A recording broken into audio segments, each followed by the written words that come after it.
So what's he up to this time? What's he up to this time? Not this guy again. Well, we're getting there, slowly but surely. We're getting there, progressing, and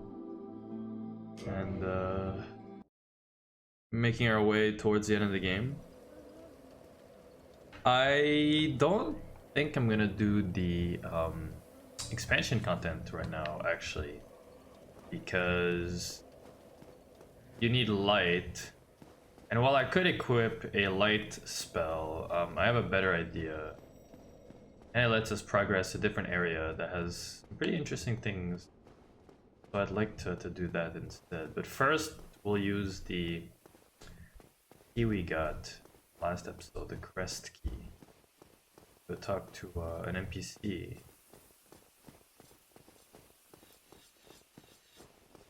can hear him already.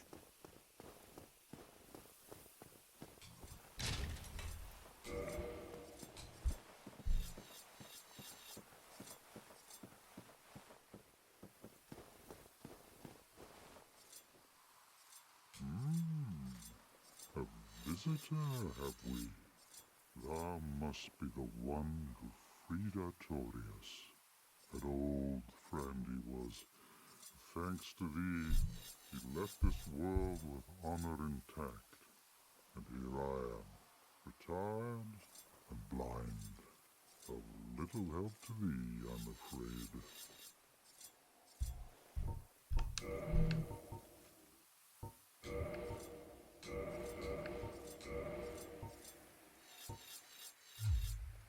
If thou seekest to explore this domain, be wary of a black dragon. I fear thee no match for this terrible beast. There's very little to be said. What good is a dog with no hairs to hunt? But I'm lucky to be alive, I suppose.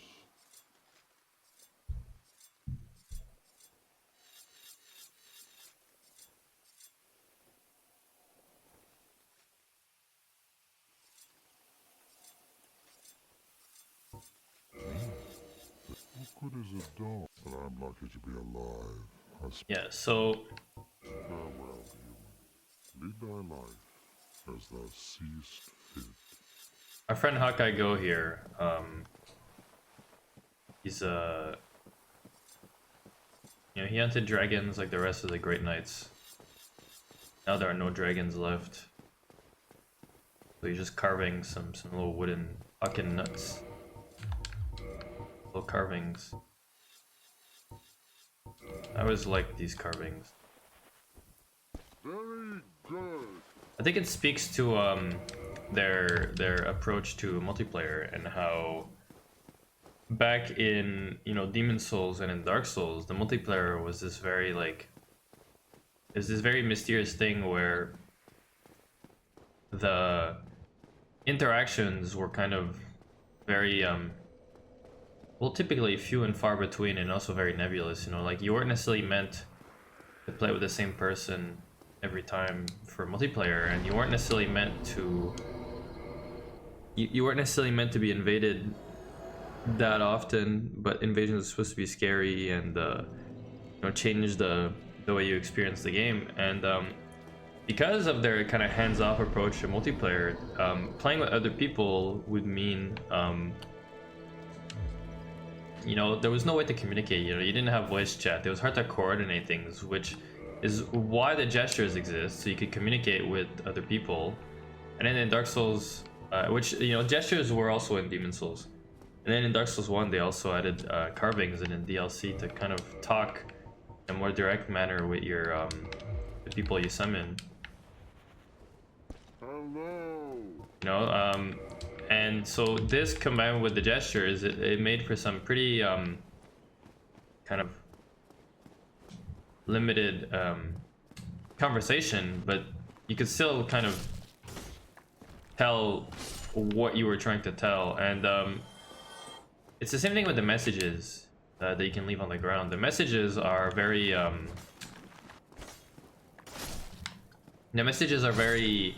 limited, but there's enough variance that you can pretty much say anything you want with the messages and not be too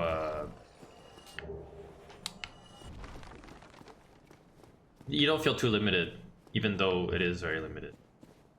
So I decided we're gonna go to the catacombs, which is an early, well, okay, it's not early game area, but it's an area you can reach in the early game, and it's pretty dangerous.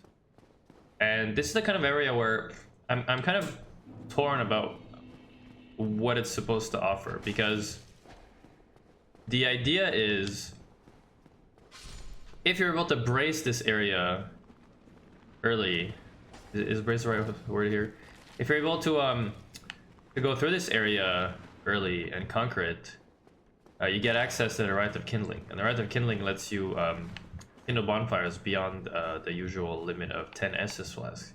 You can get it up to 20 Estus flasks, and 20 Estus flasks is quite a lot. It makes the game very significantly easier. However, the reward for it being a reward for a place such as this, you know, the idea is like, if you need to kindle your bonfires a lot, it means you're struggling with the game. It's like it's a way to kind of ease the difficulty. But if you're able to beat the catacombs early on to get the Rite of Kindling, then you're already good enough at the game that you probably don't need that 20 kindling limit. So I'm not too sure what the idea behind this was. I suspect that maybe I really like the look of this area. Something that people don't talk about much, you know, the catacombs. People talk about the catacombs, they talk about how annoying the necromancers are, and they talk about how annoying it is that the skeletons come back, which is because of the necromancers.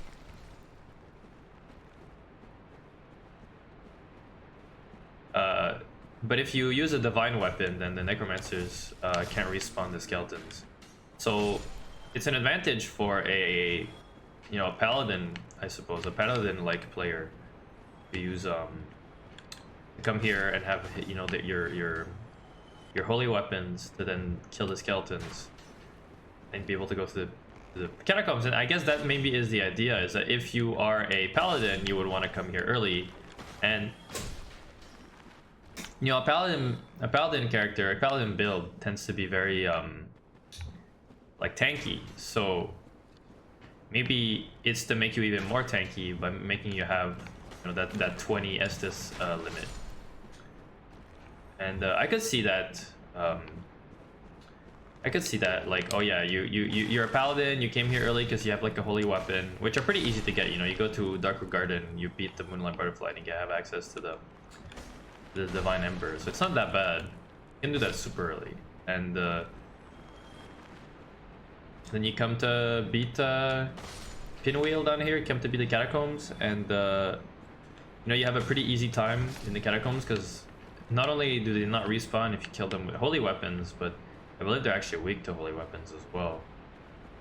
And then you're able to you know, go through the game with a pretty high kindling limit for your tanky character, who probably will get hit a lot because they're slow and they hide behind a shield, but at least, you know, even though you get hit a lot, you also have access to a lot of Estus. But at the same time, you know, would a person have enough humanity to be able to kindle almost every bonfire? I don't know. To me, it feels like it's like a reward, but it rewards the wrong thing. It's like, because you went through this challenge that you need to be good to get through, we're gonna reward you with something that makes the game easier, even though you proved to us that you don't need the game to be easier because you're able to do these challenges. So I don't know, it's a very confusing thing for me, I guess you could say.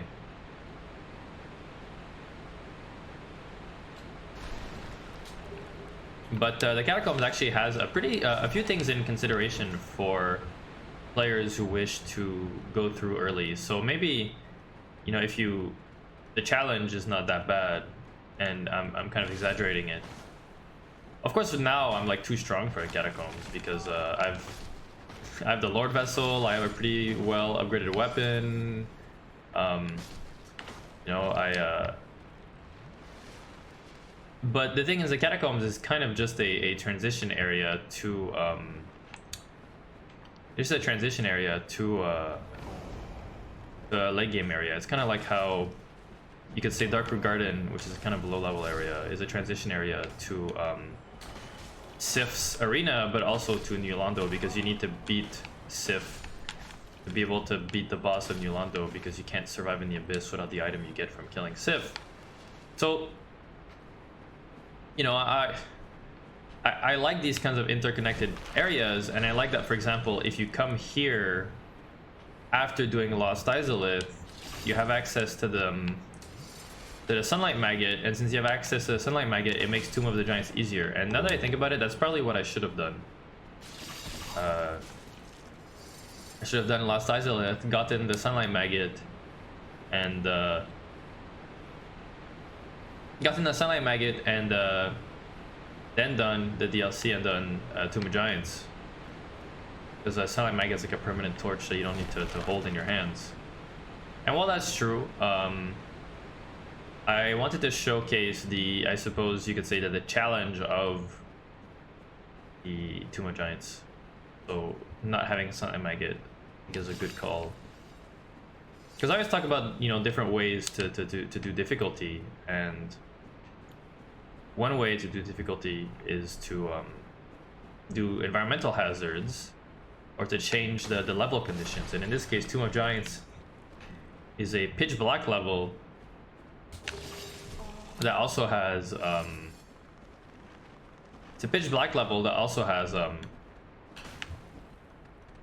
what do you call it, like falls and hard to see enemies and things like that. So it's a pretty nice level, if you ask me, in terms of and the level design is not so bad. The level is pretty simple, but you kind of can't tell that it's simple because of the like that it's super dark. But the level is pretty interesting to go through. Like if you don't know where you're going exactly, it can be very scary.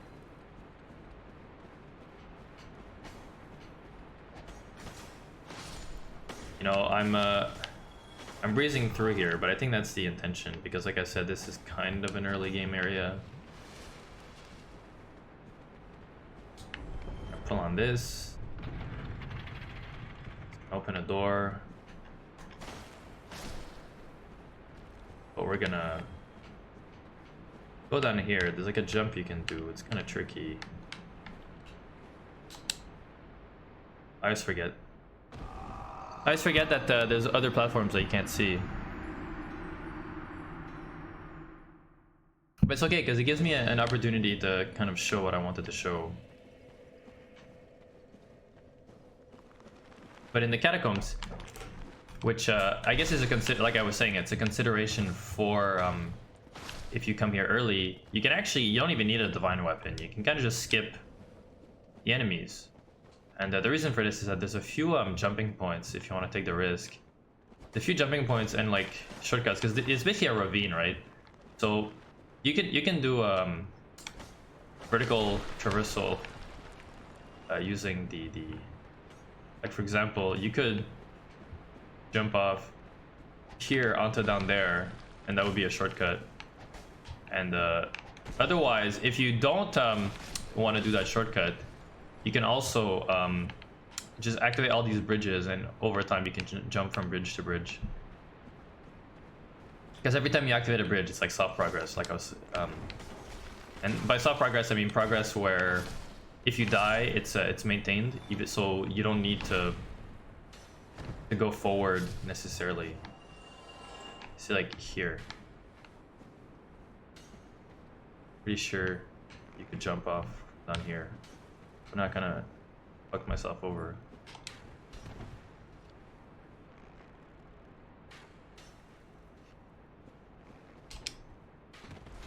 Yeah. I may be wrong, and that you can't jump from down there, but I know for a fact that like the little, I don't know what you call it, the little ledge, you can definitely jump onto that ledge. My nose is, I don't know why. My nose is completely blocked and I'm choking on my own mucus right now. It's kind of disgusting and it's kind of painful. And I don't understand because I'm not sick. And my apartment's not dusty. I cleaned it yesterday.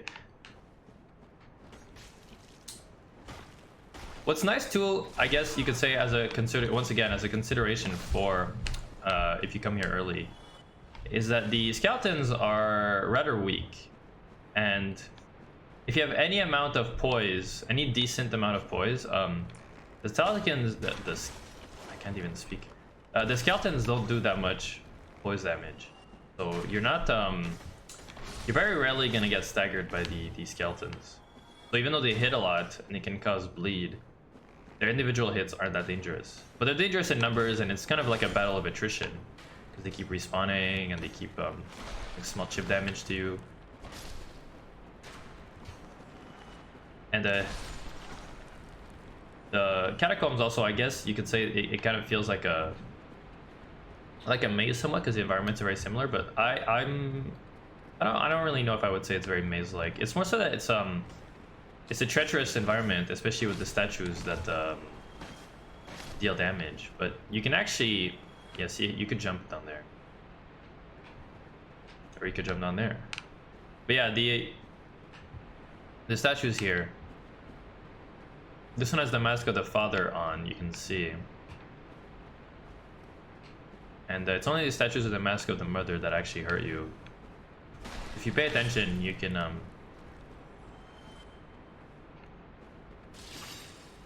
yeah.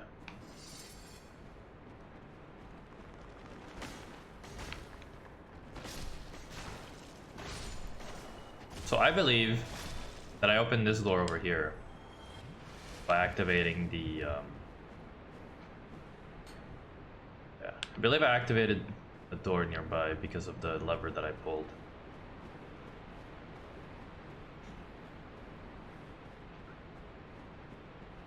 See this one, Mask of the Father doesn't do anything. This one, Mask of the Father doesn't do anything.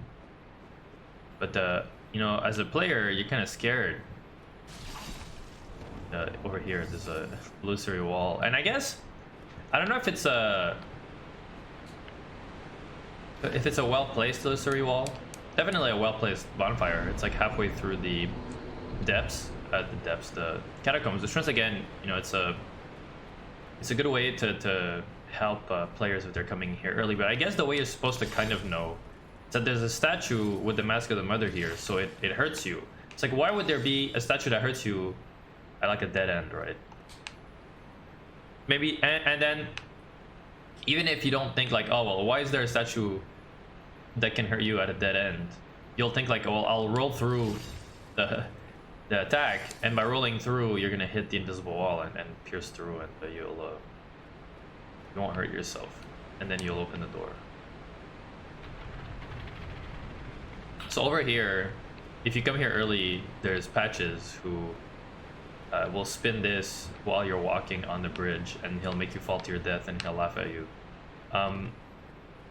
It's something to, it's like an extra threat, and it's an early meeting with Patches, and you kind of get to learn who Patches is like that. See, you could fall down here and continue on your merry way. All these like side ledges, they're made for you to jump down and basically run really quickly, skip through the catacombs. I think it's quite it's very considerate, if you want to say that word. It's like here, there's a player message. It's a fake player message. It's actually about the developers. And it's good to go down there because not only is there treasure, but it's if I'm not mistaken, there's a necromancer here, and it'll help you make sure the enemies don't respawn. Yeah, it's a bit scary if you're not 100%. The Dark Moon Seance Ring, this lets you have access to Gwendolyn if you've never fought, if you don't make Anor Londo turn dark, you can't access Gwendolyn because the statue blocks the path. If you wear the Dark Moon Seance ring, it will make the path open. It'll make the statue disappear. And I'm unsure if the statue that's right there also I'm unsure if the statue that's there also disappears if you wear the Dark Moon Seance ring, and it's a way to teach you. So I'm gonna try it out right now. Stupid skeletons. My god, this mucus, man.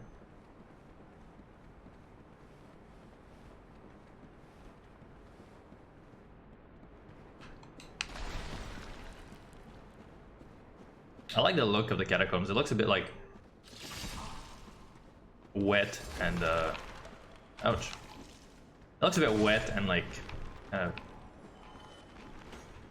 looks simultaneously wet and dry.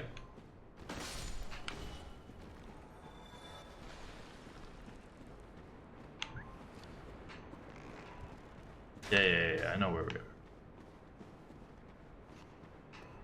Yeah, it looks simultaneously wet and dry. Like, it looks wet because it's like old stone, and like the way the light reflects on everything. But it also looks dry because it's like dusty and stuff. And the waterfalls and everything also, you know, they bring the idea of moisture in your mind.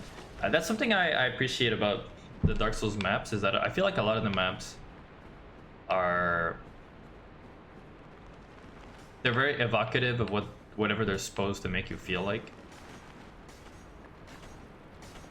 So, you know, there's a sense of place and the sense of like actual like feel to every location in the game. Every area in the game is distinct in your mind because they all have such a strong identity, but also every area in the game is also kind of, oh my god, I'm choking on my mucus. It's so annoying. I feel like I'm gonna puke. I'm sorry about it probably sounds disgusting. It's like unnecessary details, but it's just very unpleasant. It even makes it hard to speak.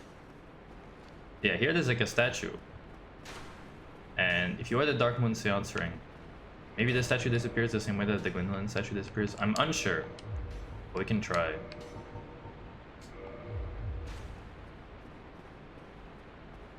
Yeah, it doesn't disappear. Does it say?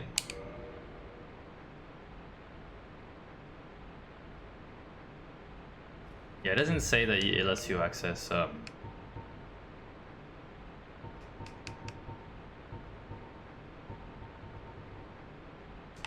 doesn't say that it lets you access Gwendolyn and Orlando, so I don't know how you figure it out. I guess it's because it's a Dark Moon ring, and that place is like the tomb of the Dark Moon, so you would know.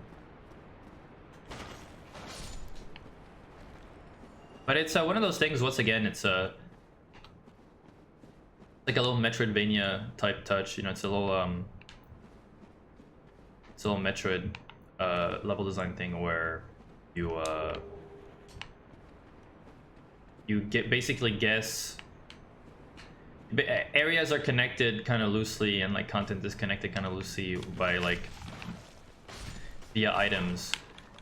And you know, in the case of Dark Souls 1, even though it is like the most distinct kind of Metroid Castlevania style game, it's also doesn't have as many connections between levels as you would expect them to be.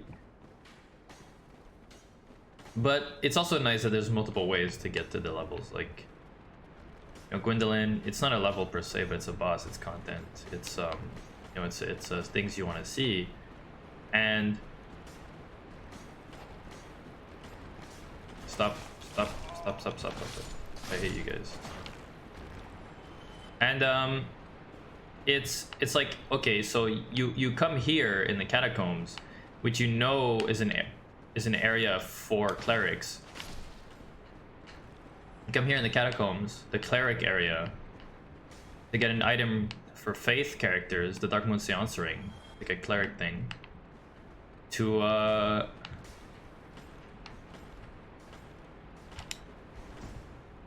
yeah, you get like a cleric item, And then in this case, you know, the cleric item is very useful for a player. And then, you know, the cleric items in this case is, I feel like I'm just repeating myself, but it's basically, yeah, you come here because you want to be a cleric because you heard that it has a lot of cleric gear, because NPCs talk about how lots of clerics go to the catacombs to get the Rite of Kindling, and you even hear like Petrus say that his companions are gonna head down into the catacombs. There's a lot of like, you know, there's a lot of lore involved with like clerics going to the catacombs. All the skeletons, like,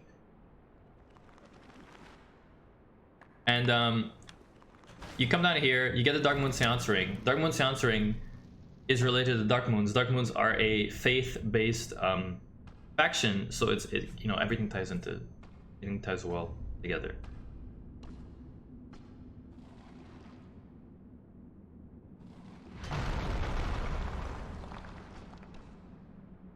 Be gone with you. You'll spoil my focus.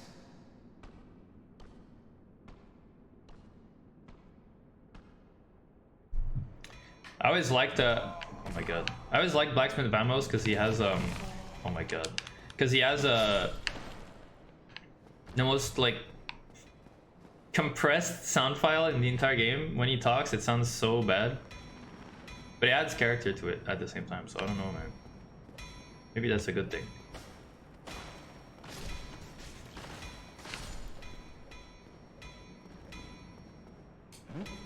Why? You have an ember, do you? Forget about it. I don't deal with that kind. What has gone wrong with those these days? I'm here to smith, not to chit-chat. Oh, what was that? Don't be coming. Ah! These respawning skeletons are the worst when they're right next to an NPC. Anyway, we're at the bottom of the catacombs now, and we're in the most dangerous area in the game because it has because it has bone wheel skeletons, which, if you remember the Painted World section, these guys are incredibly dangerous. But thankfully, since they're not basic skeletons, as far as I know, they don't respawn because of necromancers. So that's to your advantage. Hello, Mips. What? Mips is hiding my screen with her beautiful tail. And she's meowing at me because she wants attention. You know, Mips, she likes when I play video games because it means that I'm sitting down in one place and she can come see me and hang out with me.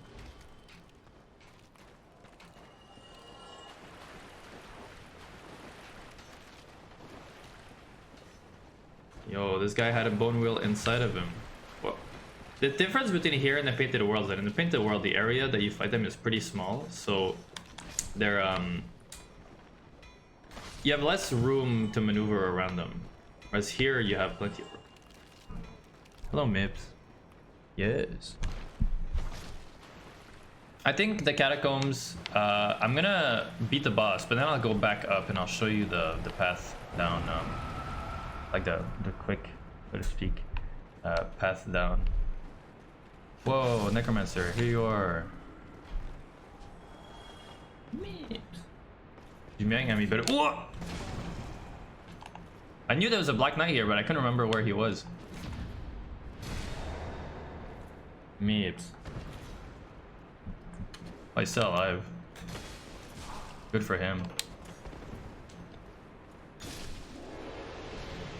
I don't have a lot of HP left. I might even die going into the boss fight. Whoop! You know...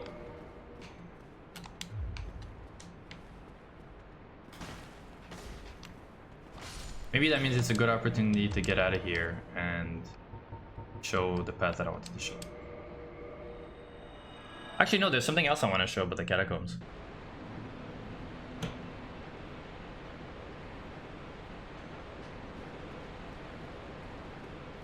So I took the shortcut, I guess it's a shortcut, down to Blacksmith Vamos. But now I'm going to take the classical path.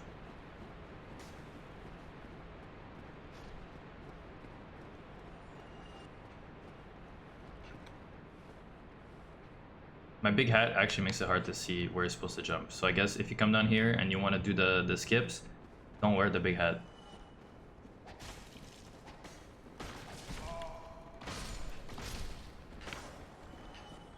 The fact that they give you souls means they won't come back. That's good. That means I killed the relevant necromancer. Yeah.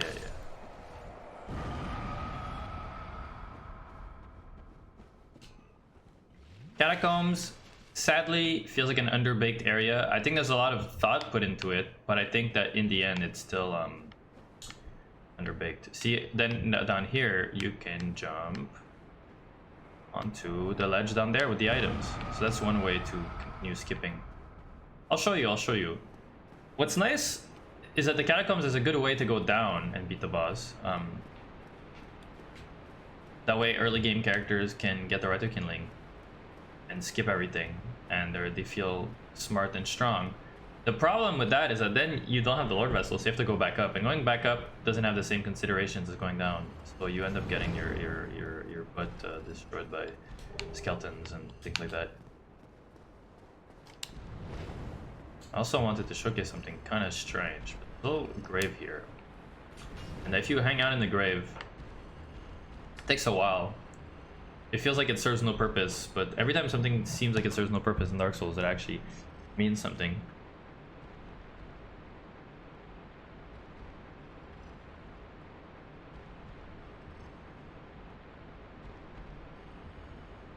Actually lasts for a really long time, which I think is good because it means that players aren't going to randomly interact with it and then get the cutscene, so it still remains a secret, but it's long enough that like it also makes you wonder if it actually serves any purpose. I think it's a good like middle ground of being just weird enough but just obvious enough.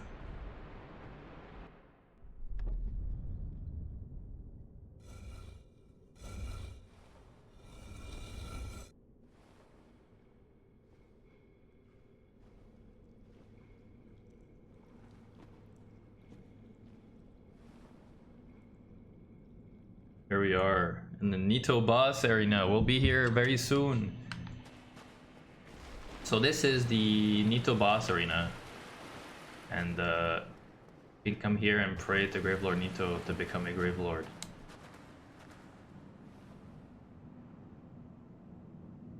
Oh, great Gravelord! But I'm not gonna join the Covenant. But it's a nice Covenant to join early on because you get a pretty good weapon from it, and it can carry you for a pretty big part of the game. So once again, it's a big advantage to wanting to come down to the catacombs early if you're up for the challenge.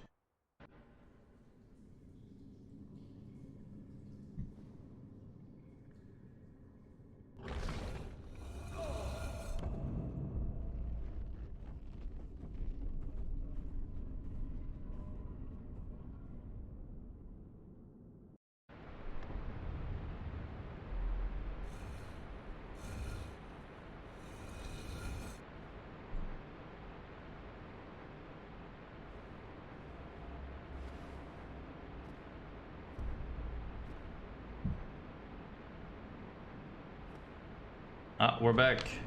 And the Titanite Demon almost destroyed us. And then, you know, it's just a matter of going down. And then we'll get to the boss. So you can see that the catacombs, you know, of course I'm a bit too strong for the catacombs right now, but you can see how the catacombs isn't too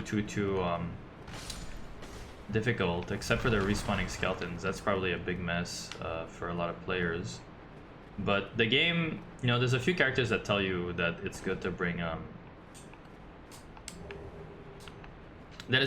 you know, miracle weapons that will let you heal, not heal, but destroy skeletons and not have them respawn, regardless of whether the necromancer is alive or not. But also, there's a lot of considerations. Oh my god. There's a lot of considerations. Oh my god. There's a lot of considerations put into place so that you can go to the area pretty easily.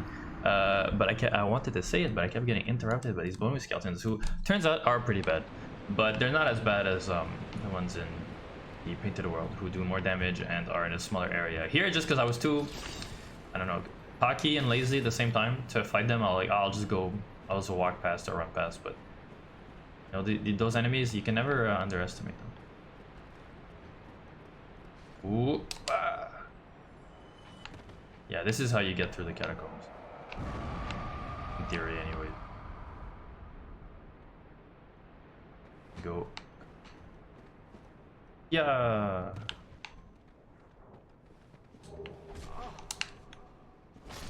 It's crazy how often they just fall perfectly on you and you take damage. Even though it's not a ton of damage, it's still like, still surprising. And then, down here. Should have fallen down there, bucko. And the boss is like right down here. So you're basically, you know, you even skip almost all the bone wheel skeletons because the boss is right down this way. So, you know, the shortcut path in the shortcut path is actually quite good if you decide to take it. Oh my god, I missed everything. Nope.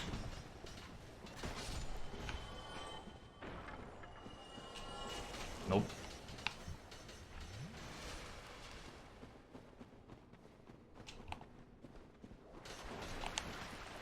The other thing too is that you should never, you know, lock onto them, because if you lock onto them, your camera just follows them as they go they run past you, and you just kind of lose track of everything else in the area, so you end up getting killed by a bone wheel you didn't see. I think the lock on it, you know, it's a, what do you call it? It's like a noob trap. Lock on is good if you're doing you're fighting a boss, if you're fighting something that's hard to keep track of, and if you're using a weapon with that requires pinpoint accuracy, such as the S-Talk. But for the most part, I think if you lock on, it actually ends up messing you up more often than it is good for you. So you've probably noticed that I don't use the lock on that much. But I think if you were to look at a beginner play Dark Souls, they would use the lock on a lot. Another consideration that they put into place for the catacombs to make it easier for players is that if you come here and you're human, I believe nearby over there's like a, I think it's on the ledge actually, the ledge I dropped down from. There's a summon sign for Paladin Leroy, and he's so strong and the boss is pretty weak, so you basically end up destroying the boss super easily. But you'll see the boss is like a joke, and a lot of people make fun of the boss. But I like Pinwheel. I think he's cool. He's got a cool design. Or they have a cool design.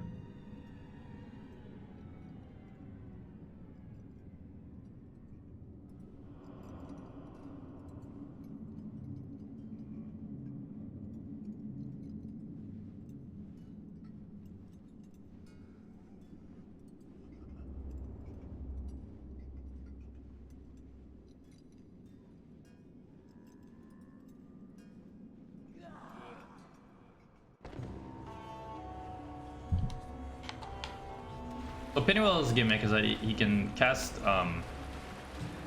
like clones, but the clones die in one hit, so that's pretty easy. You never get too overwhelmed. And then the other thing is there's water in the area, so if you have lightning spells, which a cleric might have, oh my god, I got killed by Pinwheel. That's crazy. I've never been killed by Pinwheel before.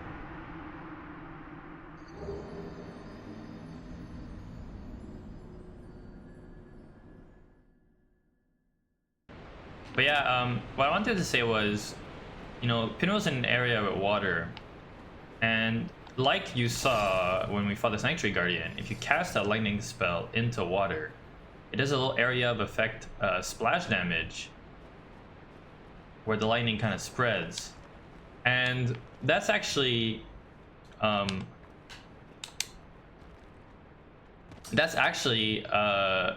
very useful against Pinwheel because he has all his clones. So if you hit the clones with lightning, in the water and it does a little splash damage, it might hit all the clones at once, and the clones die in one hit, so it doesn't matter if you're weak or not. And it lets you take care of the. Lets you take care of the. Oh god! Oh god! Oh god! Oh god! Oh god! Oh god! Oh god! Lets you take care of the. What do you call it? Lets you take care of the clones, and it makes the boss fight significantly easier. But as you can see, Pinwheel is like a joke, even though he killed me. Some might say that was a cheap shot of him to continue attacking me when he's dead, but that's a different story. Also, because Pinwheel died, I didn't get to pick up the mask, I think. Because Pinwheel drops a mask when he dies. But I didn't get the mask because I died before I could pick it up. It's okay though, the mask is not the be-all end-all of Dark Souls. All three masks are quite good. They're all very good items.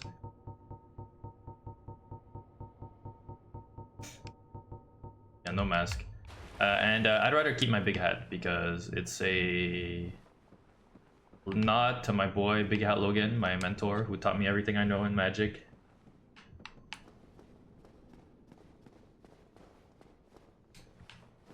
Shortcut ahead.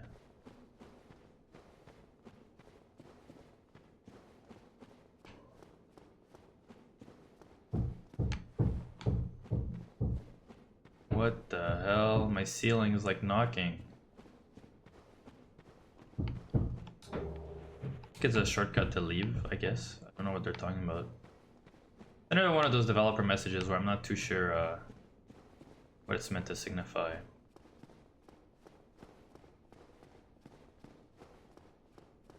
But as you can see, the area is already significantly darker than where we were before, and that's the level hazard for this area, is that very, very, very dark. But thankfully,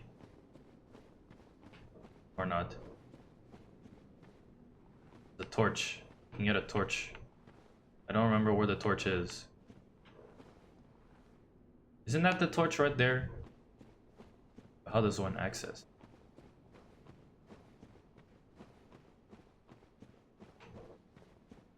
I thought they gave you a torch when you came to... Hold up. I'm like going crazy right now. I'm pretty sure when you enter the Tomb of the Giants, you get a torch because it's like, well, you're kind of gonna need this or you're screwed.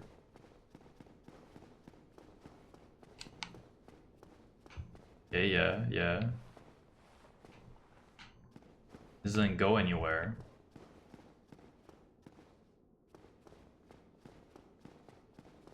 This is my torch from software.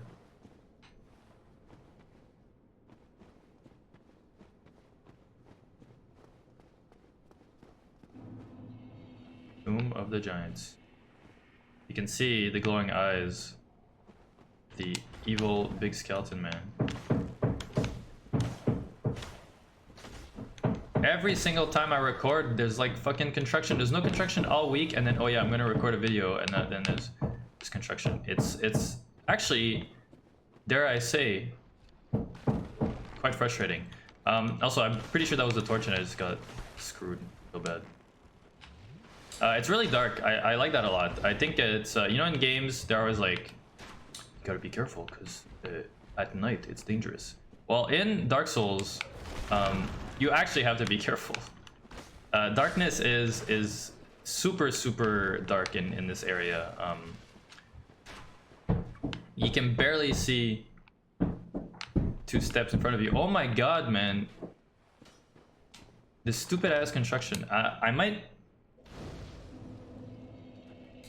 stop recording and come back when they stop going tuck and just being obnoxious. Also, I'm level 69.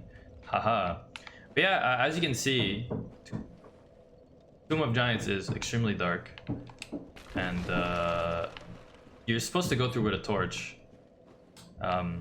It's like a necromancer lantern that you get, and it helps you navigate the level. But in this case, I have no necromancer torch.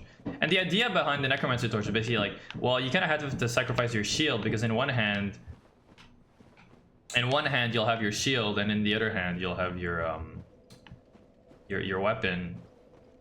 But then in one hand you'll have the necromancer lantern instead, so you have no shield, so you'll have less defensive options. But to me, who doesn't really use a shield, it's not a big deal. The big deal here is that I got tricked. Yeah.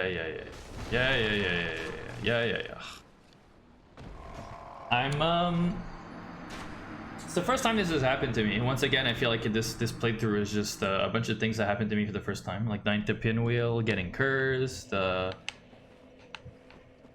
and not having any source of light in Tomb of the Giants. I mean, I know Tomb of the Giants well enough that I can navigate it without a torch, but it's the kind of thing where I don't want to just skip through Tomb of the Giants really quick because I know everything about it. Hey, it's Patches. Hey, you look reasonably sane.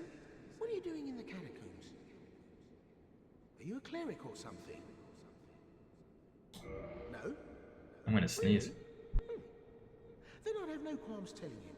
There's a fine stash of treasure right down that hole. I found it first, but, well, we're friends now, so I'll split it with you. In any case, have a look. It'll shimmer you blind.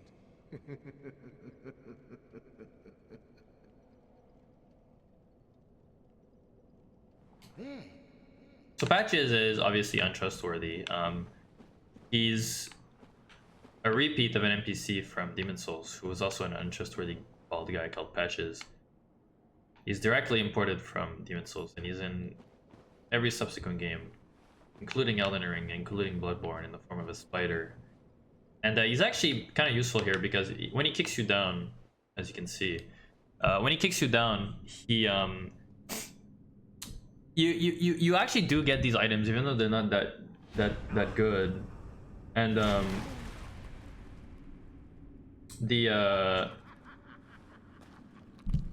there's actually progress done here, so it's pretty good that he kicks you down.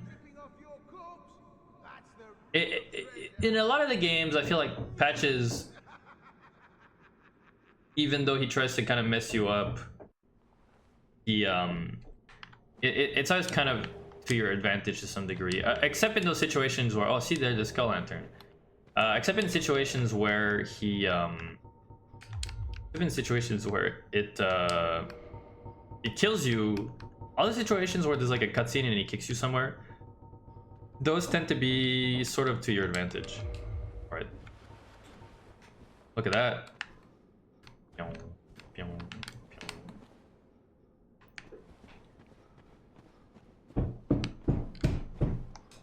See, if he kicked you down here, if he didn't kick you down here, you never would have met her again. Please be careful. There are two fierce hollows not far from here. They were once brave knights, my former escorts. Who would let such strong spirits be hollowed so? Heavens, is there nothing at all to be done? You're not hollow, are you? Thank goodness. Please be careful. They will... All right. Well, her friends became hollows, but we'll take care of them. You can see the shadow. Yo, what's up? Oh yeah, you're just gonna walk menacingly? What about you? You're gonna walk menacingly? Nope.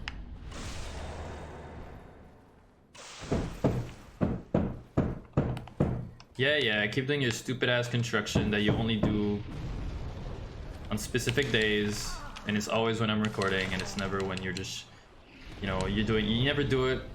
Anyways, it just, you know, it scares my cats, and it's very frustrating.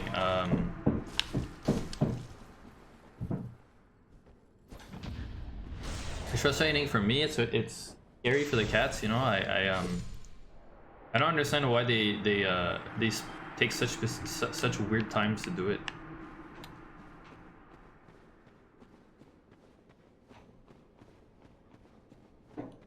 Yeah, with the torch you can see a lot. See down here, you can see demon ruins.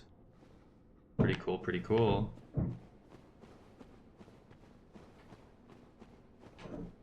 There's a lot of stuff to be found in the catacombs if you look, and thankfully they kind of act as like, oh shit, I want to go there, but I like the enemy design too. You know, you're in this place of death where the dead are animated by your boy Lord Nito, so it makes sense that there would be all sorts of terrible, you know, skeleton creatures. And what's nice too is that, let's say, you know, you have your torch and you need to let go of it to fight. The torch activates these like weird blue lights that stay for a little bit, and they help guide you and light your way. And it helps highlight enemies somewhat, so it's good. In a way, it's more punishing than not punishing. It's more it's less punishing than I remember. It's actually quite lenient. And also, you're kind of rewarded as well for you're kind of rewarded for doing other areas first, because in A Lost Izalith, you can find the Sunlight Maggot, which, like I said, is a permanent light that you wear on your head. So once again, you know, it has that little Metroid DNA where you're able to look at Tomb of Giants. Not Tomb of Giants. We're in Tomb of Giants right now, but look, it's Demon Ruins. It has that little Metroid DNA where items in one area are useful in another area. We're back up here, and Patches is gonna be surprised. You...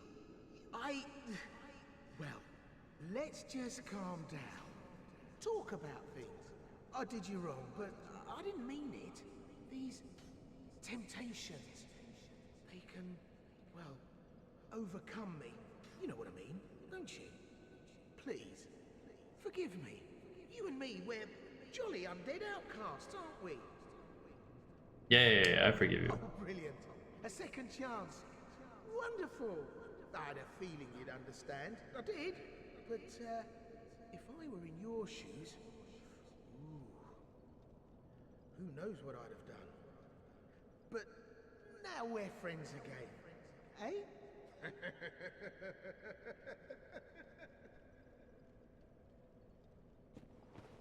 I did you wrong. These...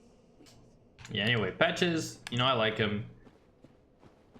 He's a fun little NPC that you get to interact with a lot in the games, and he's always got some fun stuff with him.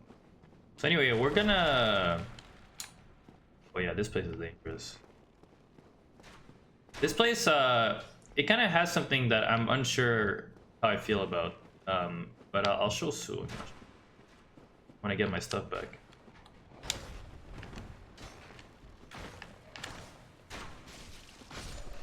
He's dead. Hey, get out of here.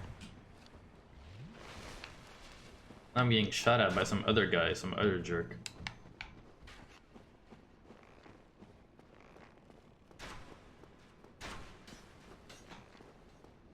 He's up there and I can't reach him. Kind of a bummer. At least the torches are big and they're kind of shiny, so you see them coming.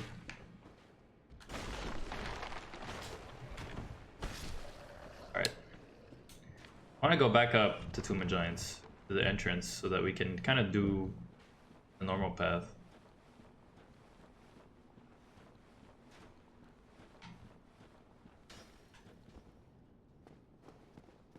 What the hell? Where are we?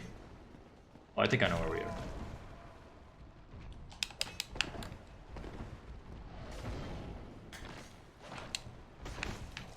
Yeah.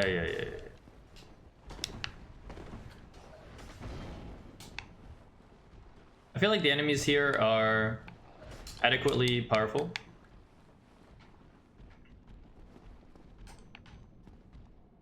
Look at that. More Eyes of Death. I feel like the enemies here are adequately powerful, and the area itself is also adequately dangerous. As you can see, I died. I'm doing the path weird now, where I've never gone up Tomb of Giants actually, but basically that box that we saw, it's like a challenge to get to one of the embers, and it's an ember that I don't need. It's either an ember that I don't need or like a weapon It's basically anyway. Either way, it's to upgrade your divine weapon to its strongest, you know, highest potential. But it's something that I find kind of weird. Once again, it's kind of like rewarding the player with the Rite of Kindling if you do the catacombs early. It's something that it's like a reward that I'm not sure what the purpose of it is. And the reason for this is that while it makes sense that the strongest upgrade materials for the divine path of weapons is in a place that is known to be visited by clerics, that attack is probably the most one of the most hated attacks in Dark Souls, and that enemy is probably one of the most hated enemies in Dark Souls. Not the Dark Knight, but the strange skeleton dog creature, the skeleton beasts or whatever you want to call them. We're screwed, man. We are screwed. Oh, never mind. We're okay.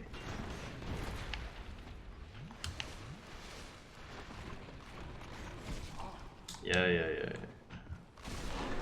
okay. Big skeleton, man. I hate you. You're the worst enemy in the game. Everybody says that. And they're right. They have such weird hitboxes, and their attacks are hard to tell, and they move way faster than you expect them to, and they're a good threat, don't get me wrong. It's just that they're a good threat in a way where it feels weird to fight and awkward to fight, and they don't move the way you expect them to, and they're faster than you expect them to, and they have a lot of weird, like, janky movements that you can't really read, so it's hard to know if they're gonna hit you or not. And there's also like they flail a lot, and like flailing a lot is the #1 thing that I think the Souls series ends up having. Like, it's one of the big problems later down the line. It's like in Bloodborne there's a lot of bosses that kind of just flail around and you take damage, and then in Dark Souls 3 there's a lot of bosses that do that, and in Elden Ring there's a lot of bosses that do that. And it's like, I understand it is because you have these monsters and these enemies with weird body shapes that are like super big, and they're dangerous. They're dangerous because they you know, the reason they flail around is because it's hard to animate these kinds of enemies. I get that, but it's every once in a while it's fine, you know, to have an enemy that is hard to read because it's big and it has a weird body shape and you don't really know how to make it work properly. I understand that, and I also understand that it would be normal for that kind of monster to flail around. However, I think if it happens too much, it's just unsatisfying because it's hard to read, and you feel like sometimes you're getting hit for no reason. And also sometimes it has that problem of doing a lot of like multi-hits, where even if you block the first part or you dodge the first part, you end up getting hit by like multiple hits, and it's just awkward. Or you can get stun locked. I don't know, like flailing enemies and weird janky enemies, it's always been a weird thing in these games. But to go back to what I was saying, it makes sense that the ultimate, you know, upgrades and upgrade materials for the things required to upgrade your divine weapon to its ultimate level would be in a place that is known to have a lot of clerics and a lot of skeletons, where it would be relevant to want to kill those skeletons. However, if you've conquered Tomb of Giants, which is what you need to do to get the ultimate ember for that, and the ultimate materials for that, the white titanite slab, if you need to conquer the Tomb of Giants to get what you need, then you don't need it anymore, because the ultimate divine ember, you'd think, well, I want that to get the ultimate divine weapons, but the ultimate divine weapons are only useful, well, okay, they're not only useful here, because having a divine weapon is good if you're playing a cleric character or a paladin character, because your faith will give your weapon more damage. So it's still useful in the sense that, like, you still get the faith scaling improvements and the damage improvements for your faith weapons for your faith characters. So I understand that that's still useful, but the thing is that the #1 most useful, you know, quality of faith weapons, that skeletons are weak to it, and that skeletons are weak to it, and they can't respawn if you kill them with it. So if you go to Tomb of Giants, find the Ember, leave Tomb of Giants, upgrade your faith weapon, and then come back to Tomb of Giants, it just kind of interrupts the flow of Tomb of Giants. And if you beat Tomb of Giants, because without upgrading your divine weapons to max, because you found the upgrade materials in here, and then once you beat Tomb of Giants and you have your ultimate divine weapon, it feels like your ultimate divine weapon is kind of not fulfilling its true purpose of killing the undead. So to me, it feels a little bit unsatisfying. And it makes you wonder, like, yeah, what's the point, you know? And I understand, like I said, the point is that you get your ultimate divine weapon, and it's good no matter what if you're playing a faith-based character. But look at that, Ash Lake, or even lower than the Demon Ruins now. But it's one of those things where, like, while I can see the advantages of it, and I can see the logic behind it, it's kind of awkward, and it's a reward that sometimes feels like, why is this a reward? And it's the same way with the, like I was saying, it's the same way with the Rite of Kindling. It's like, why? I understand the idea that it's a reward, and I can understand when it's useful, but at the same time, it's a bit, to me, it feels a little bit awkwardly placed. And I feel like it's weird that it seems to happen mostly in the Tomb of Giants and the Catacombs, which are two related areas. Like, why are they designed this way, whereas the other areas aren't? Then again, Lost Izalith is just a weird area in general. It's the one I think that suffered the most from cut content. Look at that low FPS ragdoll. I like this this part of Tomb of Giants. It's pretty iconic. You know, the ravine with you get kind of stuck, so the big skeleton is kind of scary, and you know, you can get knocked down easily, and there's a little ambush over here. Yeah. I like this part. It's very emblematic of Dark Souls. This guy, you know, he kicks you down if you're near him. I like that a lot. I like when enemies kind of take advantage of, I don't know if he's programmed to kick you or if he just happens to kick you often, but like, I like when enemies and bosses take advantage of the location they're in, which is something you don't see very often in the later games, because a lot of the arenas in the later games are just big circles, big open circles. And I don't mind that. It gives you more room to play with the boss and everything, but you know, big open rooms, they're just less interesting. They don't make necessarily for nice dynamic fights where the player can take advantage of the environment and the boss can take advantage of the environment. And see here, once again, there's water in the area and pinwheels here. I don't know if like there's a relation between pinwheel and water that you're meant to kind of connect in your head, because I don't think these pinwheels can clone themselves, so I don't think it's to help you kill all the, I don't think it's meant to help you kill all the clones, because like I said, they don't clone themselves. But it's still interesting that pinwheel shows up in places with water. Maybe it's to help you kill all the baby skeletons, but with the splash damage.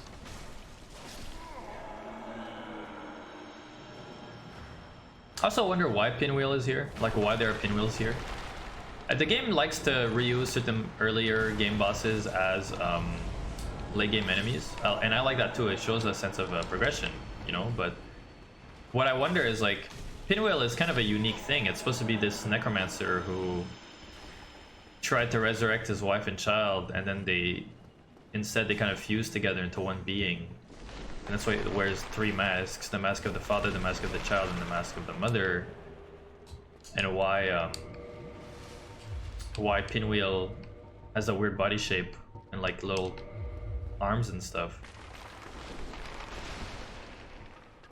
But it makes me wonder why there are pinwheels here.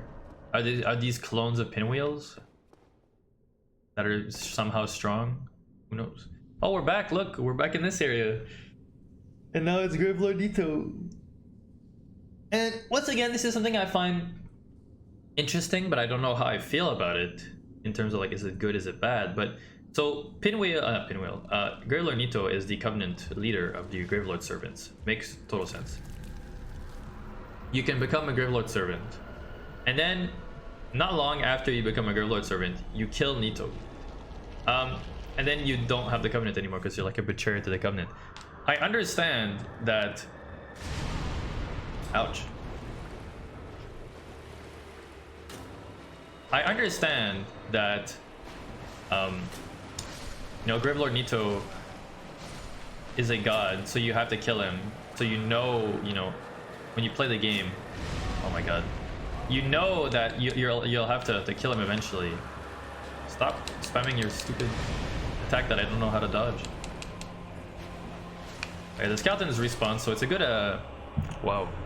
This is my worst Gravelord Nito fight of all time. The Skeleton's respawn, so it's good that if you have a divine weapon once again. I don't know how to dodge that Nito sword attack actually, because every time I try, I end up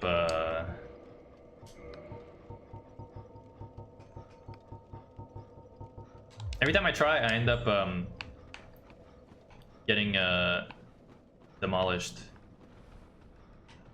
And because it's like if you roll, because there's no,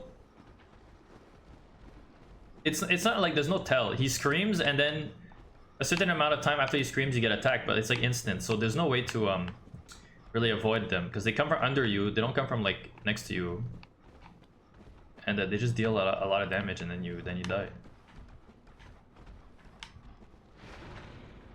I don't know where I'm going. It's too dark. There we go. Yeah, Gravelord Nito, he's a cool boss. I like the fight. I dislike that there's skeletons fighting you alongside him, because I feel like it's a way to increase the difficulty without kind of making the boss fight more complex or interesting. However, it does make sense. The Lord of the Dead would have some undead enemies with him. And I like that he's not a total pushover, and I like that he's not a, too complex of a gimmick, I guess you could say. Like he is a, you could say he is a kind of a gimmick fight, because if you have a divine weapon, it makes the fight easier. But I don't think that's a gimmick. I think that just, once again, it's information. If you have the requisite information, skeletons are weak to divine weapons, and they don't respawn if you kill them with divine weapons, then you have an easier time, and that makes total sense. An adventurer would use the information at their disposal to, to their advantage. I wouldn't consider that a gimmick. I would just consider that good game design. That there are many ways to deal with bosses, and that different builds have access to different advantages on different bosses. Ouch. Man, these pinwheels, they're stronger than I expect them to be. Maybe I'm just I have weak defenses, so pinwheel's fire blast kills me. I got killed by pinwheel after all. I'm like the only man in existence who have been killed by pinwheel.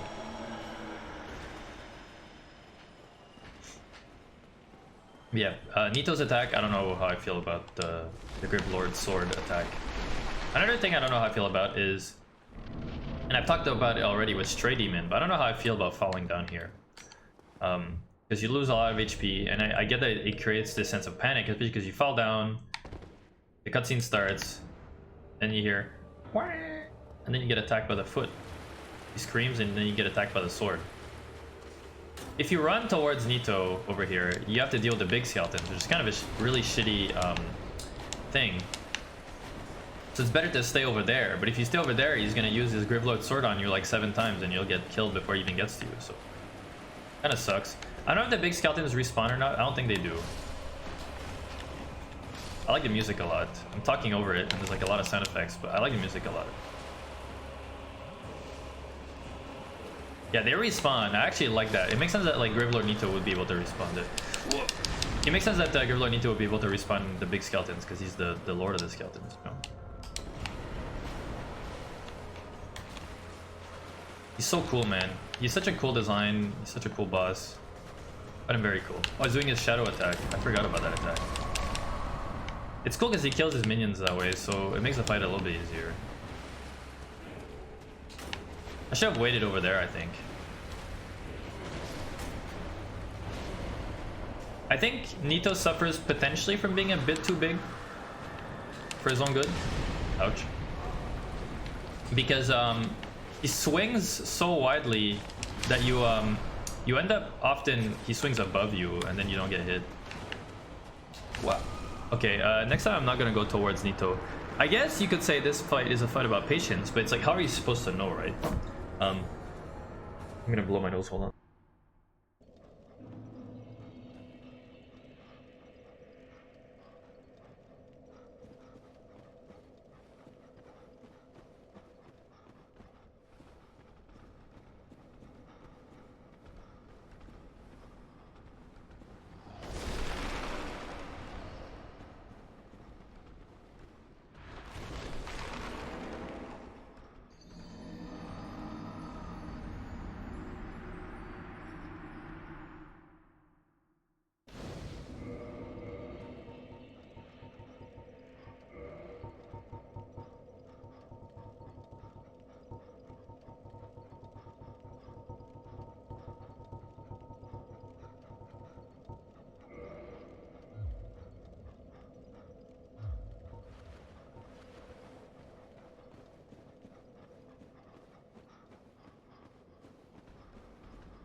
I've been muted all this time talking about Gravelord Nito.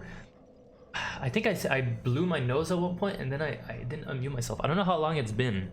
But what I wanted to say was I'm gonna go pee. You know, sadly, I don't know. I don't know for how long I was muted, so I guess I'll repeat myself a little bit. But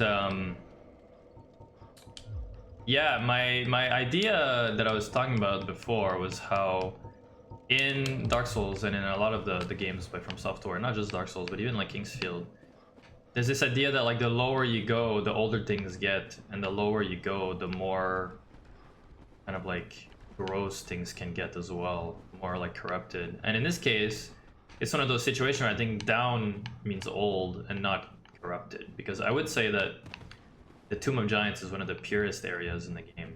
You know, it's untouched by the corruption of the flame fading. You know, it's the natural order is broken, but in this case, it's not really.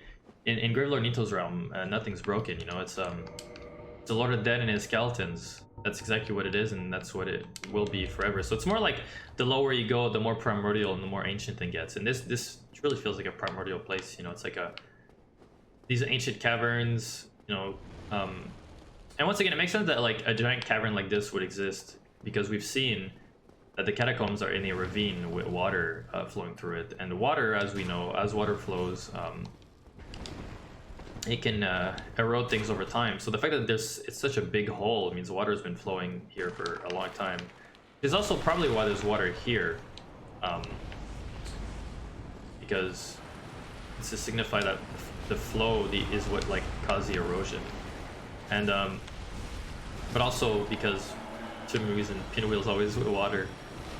And beyond that, also I was talking about how I find that the Gravelord Nito fight is very interesting, and I said I'm gonna shut up because I really like the music, but turns out I was already shut up because my mic was muted, so I guess you got to hear the music. I might add post commentary to depending on how long the stretch of silence is. I might add post commentary. But all I was saying about the Gravelord Nito fight is that, well, hello Kos. I like how the fight is designed, because the fight is very alright, Kos, you can go behind me. Look at that. Yeah, no, goodbye. I like the Gravelord Nito fight because it feels like a Lord of Death and his invincible minions, because every time he kills his minions, they come back. So it doesn't matter if he has area of effect attacks. It doesn't matter if he it doesn't matter if he has big sweeps that kill his minions, because it's the Lord of Death and his minions. That's one thing I like. And then the other thing that I like is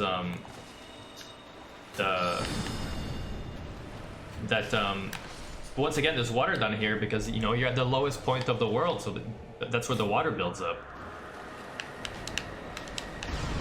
But what I said that I didn't like about the boss fight was that oh my god. Last time I dodged all of them and now I'm getting hit by all of them. What I said about that I didn't like about the boss fight was that if you don't have the skeleton minions, the boss fight's too easy. But if you add the boss fight, the minions, the boss fight's too annoying. It's not even that it's hard, it's just annoying. I have to deal with like little minions.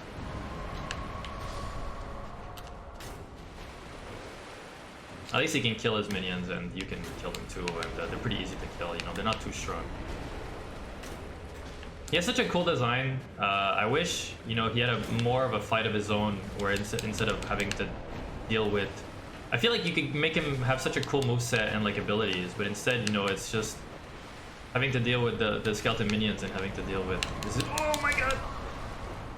I had to deal with his skeleton minions and having to deal with his pretty simple moveset. I don't know if it's they always wanted the fight to be like this, or if it's a product of cut content or rush content or whatever. But Gravelord Nito is a cool design with a pretty cool boss fight, but the boss fight suffers from the minions kind of getting in the way of you experiencing how Gravelord Nito is. But at least you have the advantage of the arena not being a big open circle. It's a circle with a pillar in the middle.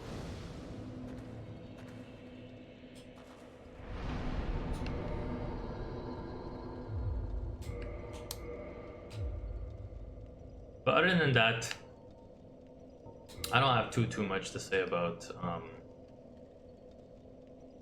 I don't have too much to say about Nito. I think he's a fun boss, but he suffers from the minions being annoying, and he suffers from being too simple if you remove the minions. And I think that it's fun that he does toxic damage to you, because he's supposed to, you know, in the intro cutscene they talk about how Grizzler Nito is the Lord of Death, and he uses you know, he spreads a miasma of death and disease, so that can be represented as the toxic buildup that he inflicts on you with his weapon. That's good and all, but I feel like it doesn't feel dangerous enough. Like, I wish maybe he had his own special status effect that he could inflict that could maybe insta-kill you but not give you curse. So say like curse but without the insta-kill part.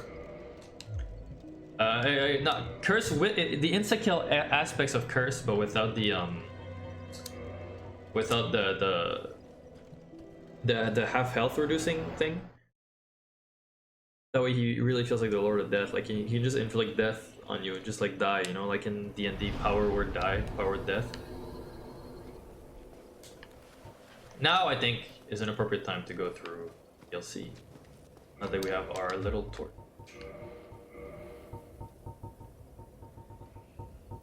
Because there's a few areas in the game that are released that are what's the word?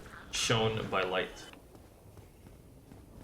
And this is good because the cast light spell is an Ulasil magic, and you're in Ulasil right now. But even if you're not a caster, there are other ways to have light, such as a torch or the sunlight maggot, and it creates connections between content, where if you're aware of the connection of light to Ulasil, you might want to have a light source around you, because you might think, well, maybe light is relevant somehow.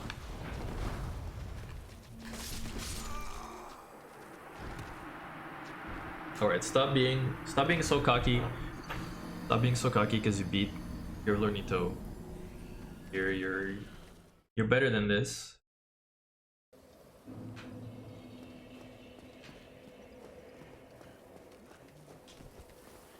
Let's play properly. Now, I went to this area kind of without talking much about the area itself last time, because I was busy talking about boss encounters and boss design. But I like the look of the area a lot. What I kind of dislike, I guess, is there's only two enemy types. There's the bloathead guys and there's the bloathead sorcerers. They're very dangerous. You know, there's a good amount of them, and together they're sufficiently dangerous, but they're pretty weak, and I wish there was a little bit more variety. But I also understand that, you know, it's a DLC, so I don't know how much budget they had. I don't know how much people were working on this at this point, because probably a lot of people were working either on Dark Souls 2 or on Bloodborne. There's a lot of things to consider. But I also know that these are supposed to be the residents of Ulasil who have been corrupted by the Abyss. So it makes sense that, you know, there's a lot of Ulasil people, so there's a lot of these enemies that all look the same. I like that at least things tend to make, you know, logical consistency in the world of the game itself. It always bothers me in video games when, like, no consistency.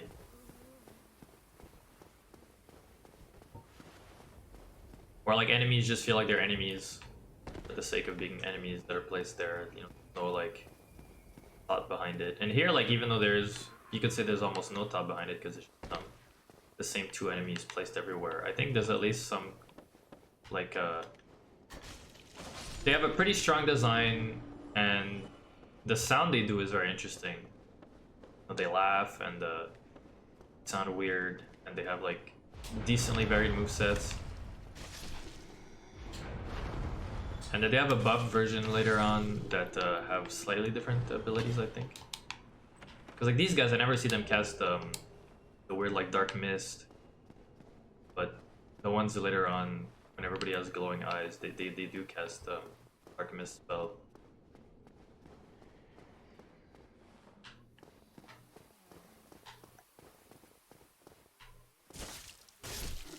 One doesn't attack you and it drops the I'm sorry carving, so I don't know if it's like meant to represent a bloathead sorcerer that somehow kept its mind, so it doesn't want to attack, and it just kind of wonders about the state of the world, and it's just sad, and says I'm sorry because it can't do anything else. Or maybe I'm reading too much.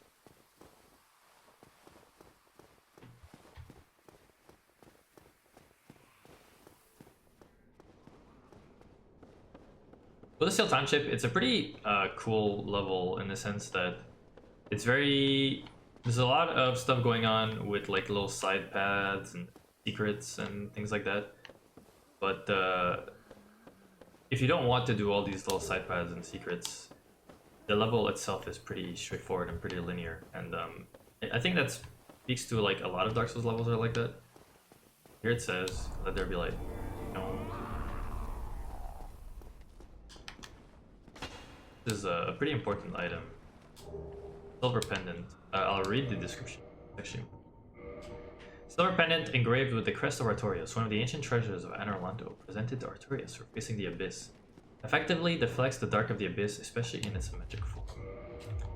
So this doesn't mean much to us right now, but you basically cast a shield of protection around you and you can spam it. And it will be very useful against the boss.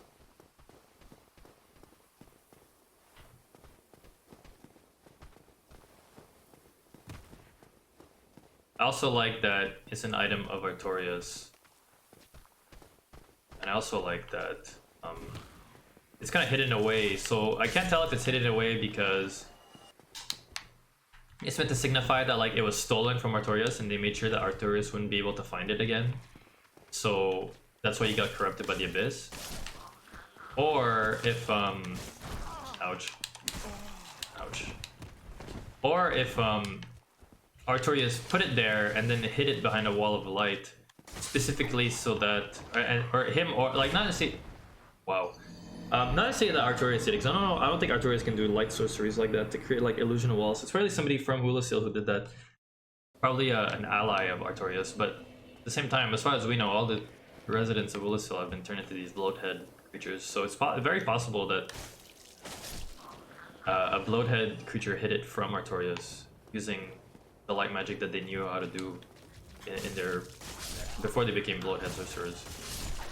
Because like probably these guys can still use light magic even though they're corrupted. Maybe not, but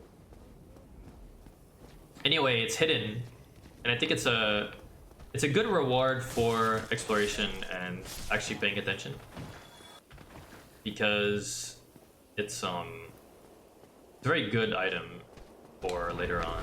And the only thing I will say is I don't like the developer message because it makes it too obvious. And like I said, if you're about to make the connection between Hulasil and light, you would be carrying a light with you maybe. And maybe earlier on in the level, you could have a developer message that talks about light, and the player would figure out that like certain illusions can only be dispelled by light. And then as you play, you know, you end up dispelling an illusion with light, and then you're like, oh shit, maybe I need to look around for more light illusion. The same way that as soon as you learn that there's a mimic, you start looking for mimics, and as soon as you learn that there's invisible walls, you start to look for invisible walls. I think that would be a better way, because having only like, as far as I know, that's the only light wall. Maybe there's some in the abyss, but like in Hulasil Township, that's the only light wall. So the fact that it's the only light wall and it's hidden behind a message, to me it feels a little bit pointless. Like, why hide this pretty like important secret item behind the wall, but then make the secret super obvious by putting a way to know there's a secret right there, right in plain sight. Feels a bit contradictory. But I can understand also that because it's a very useful item, developers probably didn't want you to miss it, and because there's no other like illusory wall that works this way in the game, except maybe in the Abyss, like I said. Can't remember. It's also very possible that, you know, they kind of felt bad because it's like, well, how would our players know? So we're gonna put a message there. But like I said, if you put a message earlier for a more mundane secret wall that hides a more mundane object, I think to me it would feel less. Whoop. It would feel less. Oh my god! It would feel less obvious.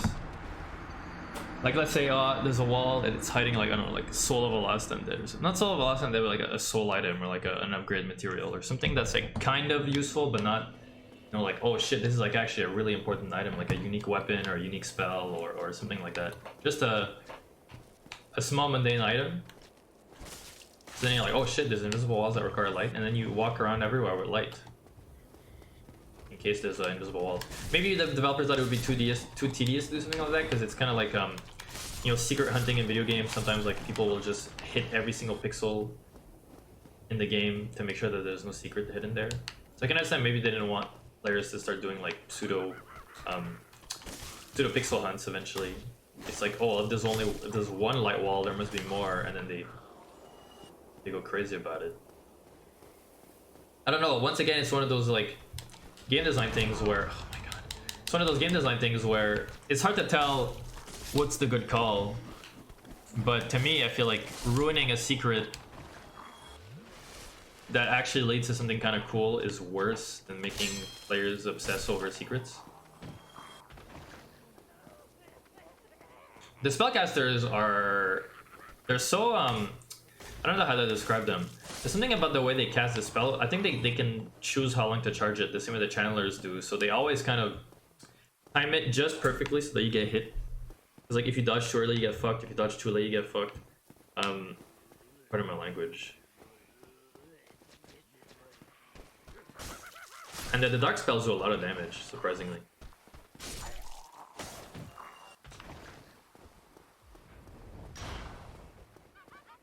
Also like that they laugh at you.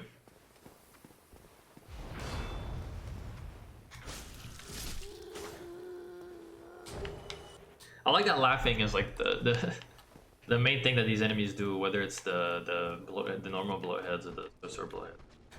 It gives them personality and it makes them feel kind of more evil.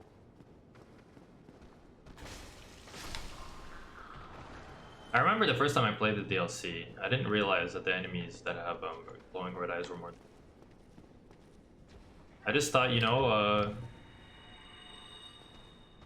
they have glowing eyes because we're in the dark now. I didn't realize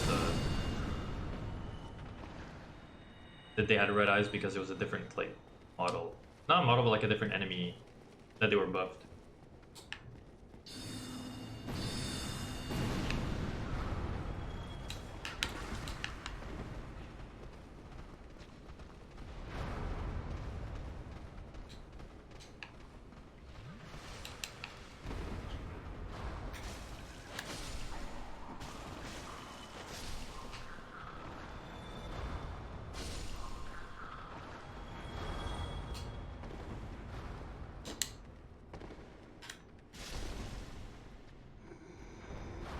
Pretty fun, pretty fun.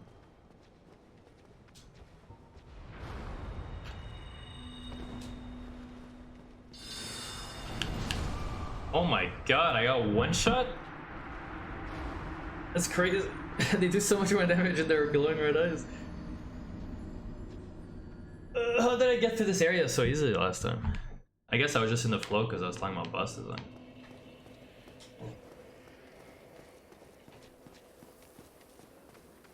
Speaking of boss design, I think as it stands now, Dark Souls has more bad bosses left than there are good bosses left.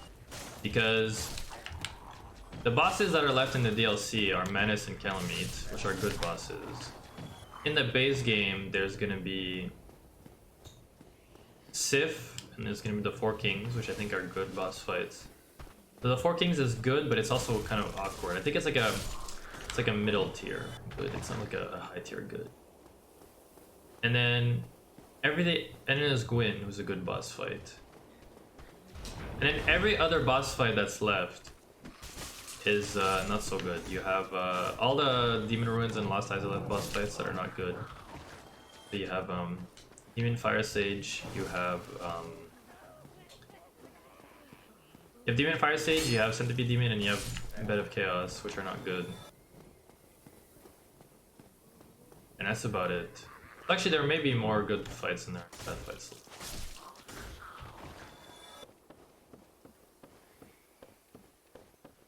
Depends if you consider the Four Kings good or bad. Because you consider the Four Kings bad, which is, I think it could be an argument to be made. Then, if the Four Kings are bad, then that means there's 4 bad fights left. And 4 good fights left.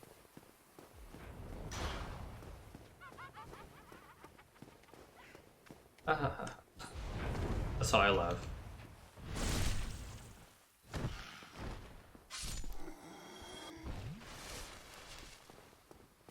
The Bloodhead thing makes me think of Bloodborne, and it makes me think of Bloodborne actually.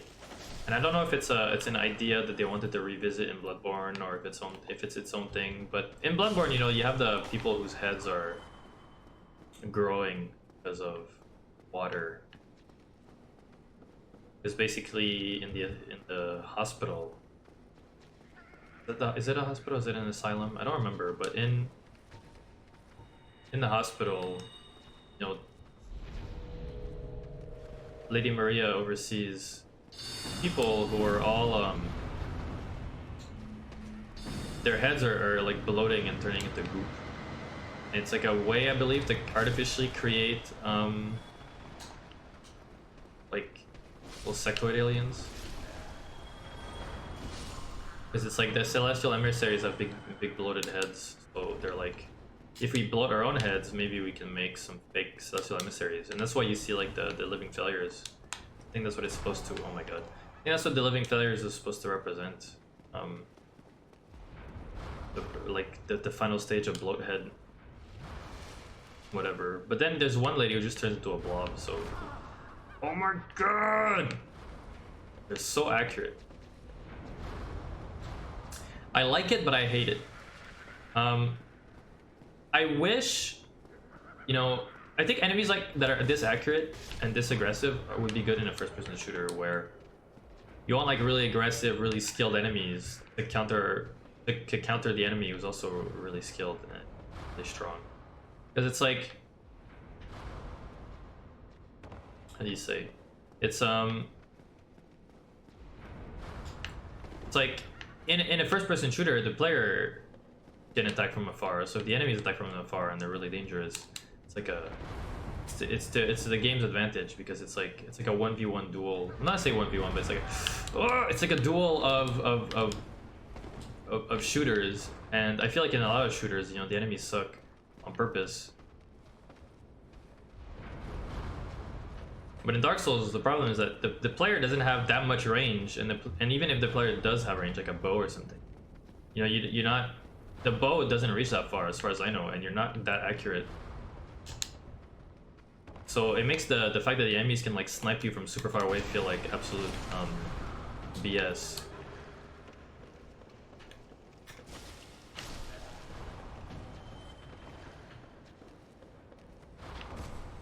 Oopsie.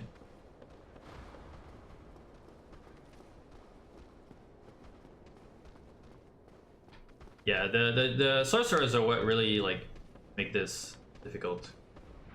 I remember now.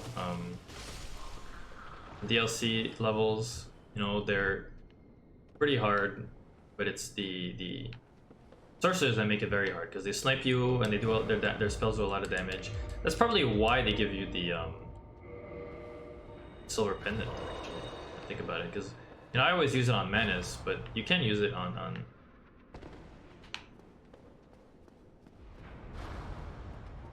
You don't have to use it on Manus. You can use it on any dark magic projectile.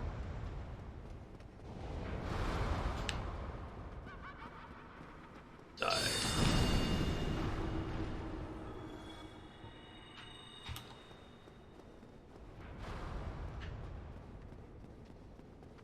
Die.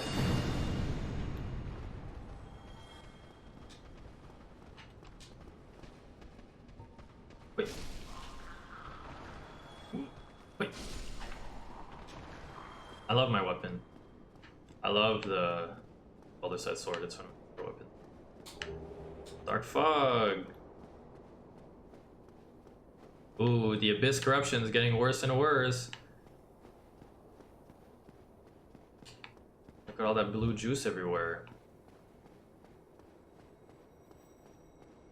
It's interesting. Usually I would associate blue with good things. You'd associate like purple or like purple or red or like sickly colors to evil, but in this case it's also interesting because Artorias, he had that blue and black color scheme going on, like the Abyss, but Artorias he was meant to fight the Abyss, and when you go in the Abyss, a lot of this stuff is like purple, a lot of stuff is black and red. Not a lot of blue, so it makes me wonder why there's like blue goop everywhere. Especially because in Dark Souls you associate blue with like souls and like soul magic and crystal.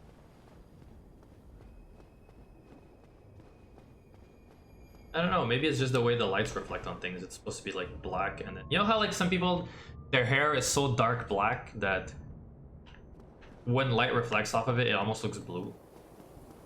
Maybe it's supposed to be like that.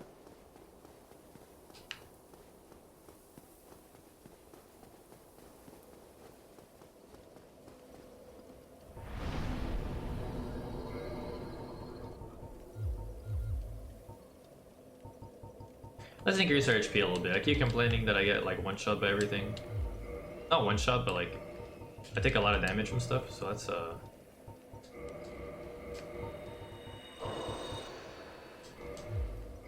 let's level up a little bit.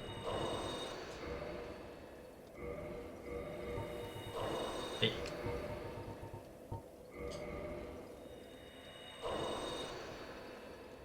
Yeah.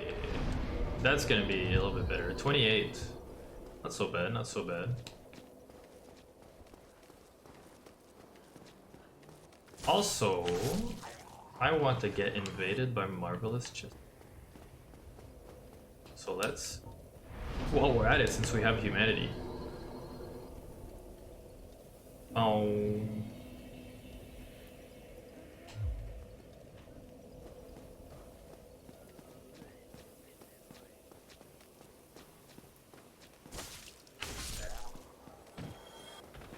Done. I find it fun that Marvelous Chester invades you because he's obviously kind of a shady guy. The way when you talk to him, he sounds really shady, and he's like, I don't want anything to do with you, so stop talking to me. I'm not the kind of guy who talks a lot, so save your time and don't talk to me. And he has an evil laugh, but then again, like every NPC in the game has an evil laugh, so you can't really fault him for having an evil laugh. It's just kind of how it is. But he obviously kind of, and his mask, at least for me, maybe people who play Demon Souls can corroborate. But like for me, his mask reminds me of the fat officials from Demon Souls, because his mask is like a smiling face. It's like a face with like a big smile, and he has a unique kick where he like spins around like this, and yet he only uses his crossbow. He doesn't use a melee weapon as far as I know. So Marvelous Chester, quite the mysterious guy. He's probably from the future, considering his clothes, considering his high-tech crossbow, considering the fact that he only uses a crossbow to fight, instead of you know, like multiple weapons. You could say like almost like a gun. It's obviously not a gun, but what I mean is like the fact that the crossbow's faster and the crossbow's more like, you can almost say it's like a semi-automatic crossbow. It makes you wonder, like, deal with him. What's the deal with the tech he has? What's the deal with his clothes? And to this day, I'm not sure what Marvelous Chester is supposed to represent. A lot of people say he's supposed to be a tease for Bloodborne because like a Victorian era person, but it never sat right with me because, you know, he doesn't fight like a Bloodborne character. He's not super fast. You know, he does have his weird sweep kick, which you don't have in Bloodborne, and uses an automatic crossbow, which you also don't have in Bloodborne. You have guns. Hey, what's the deal, man? Why'd you invade me, man? Oh, you. Yeah, me. You have quite some nerve, or are you just thick? Fine then. What is it that you need? Did you really slay Knight Artorias? I'd heard the Abyss found him first, but even still, that's absolutely treacherous. Yes, magnificently so.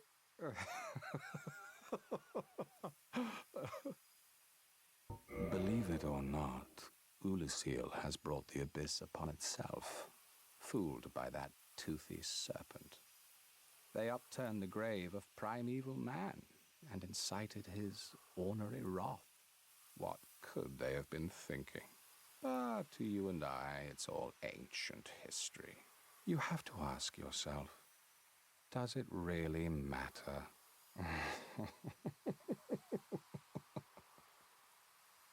Well, you've quite the nerve. I've had enough of you. Well, I'll be seeing you if you survive. I've had enough of you, Marvelous Chester.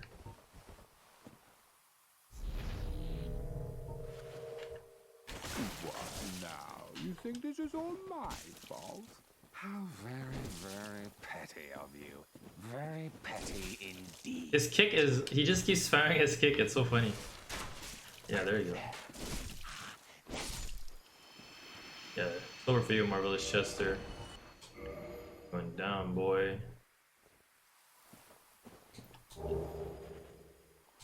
The snickering top hat.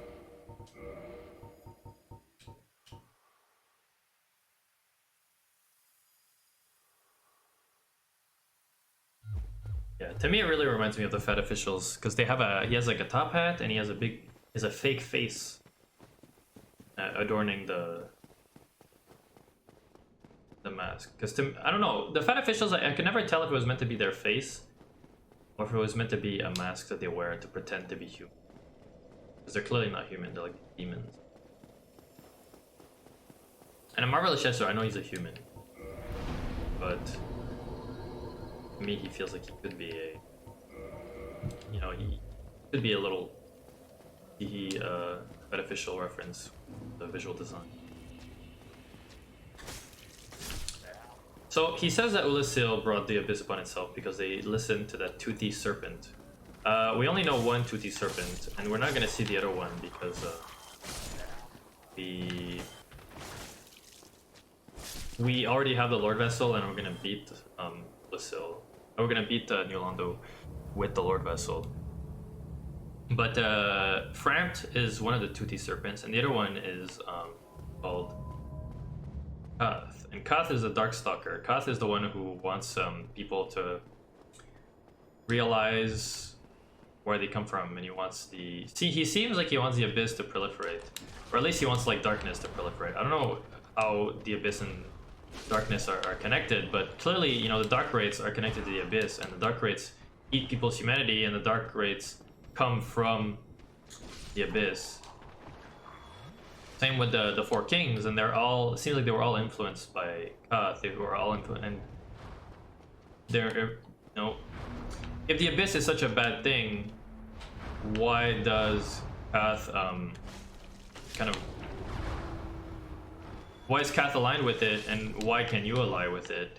Seems like it just destroys everybody, but it could be that it only destroys non-humans, and that you as a human are kind of immune to it to some degree. Especially because the Dark Soul is humanity, and the Dark Soul is tied to the Abyss. So I don't know what exactly the deal is with the Abyss and humanity and all like that. I'm not a lore expert, but the way I always saw was that, you know, the Age of Dark is the Age of humanity, and the reason it's called the Age of Dark is because it's the Age of the Dark Soul, and the Dark Soul is humanity. And it's not necessarily that it's also because it's the Age of no fire, so it's dark. Dark in Dark Souls is not necessarily meant to be a bad thing. It's meant to be a different thing. It's meant to be not. How do you say this?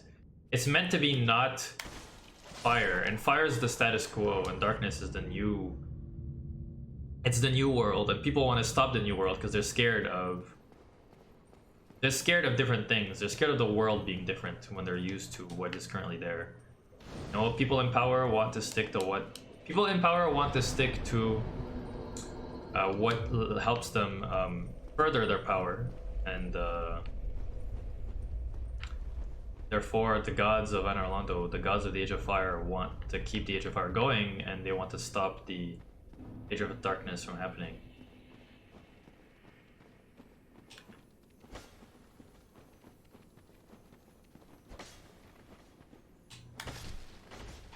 And the Chasm of the Abyss, here we are. There's a lot of frame rate issues on here.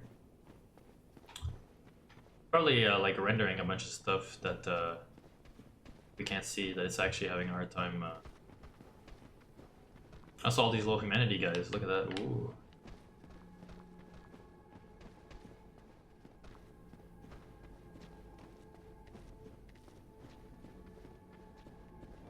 What? Look at that, it's Alvina, it's our old pal.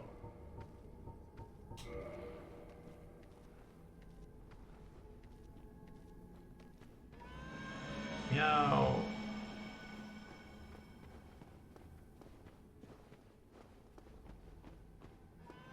Meow. Get away from me, humanity. The story of the humanity, these humanity guys, it's pretty sad, it's pretty depressing. The way I understand it is that they're not dangerous. They're not meant to be dangerous. It's more so that, like, humanity is a warm and gentle thing, and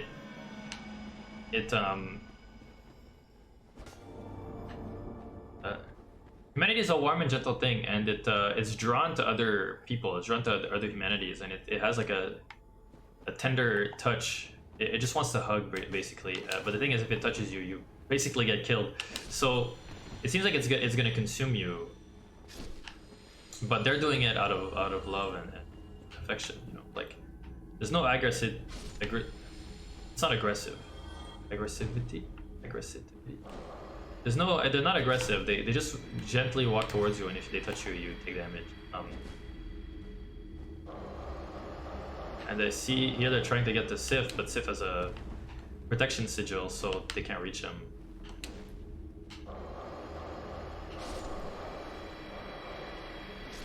And I like that their design feels very cartoony and very innocent. Sif.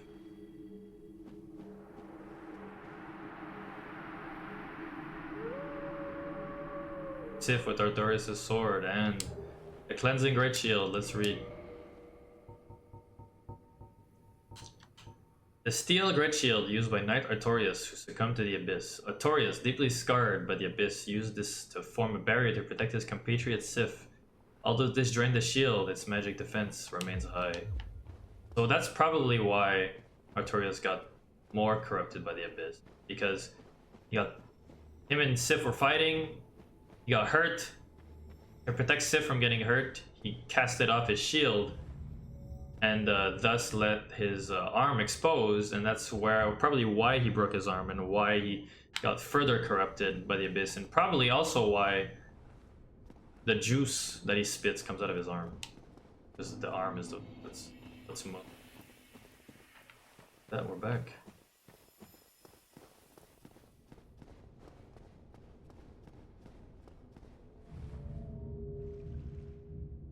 we've saved Sif.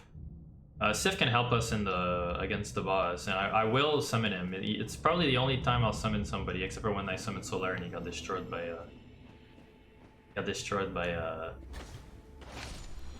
the Gaping Dragon. But if you have a torch here, it's pretty useful, but it's not necessary. But it's a dark level, but it's not dark in the same way that the Tomb of Giants is dark.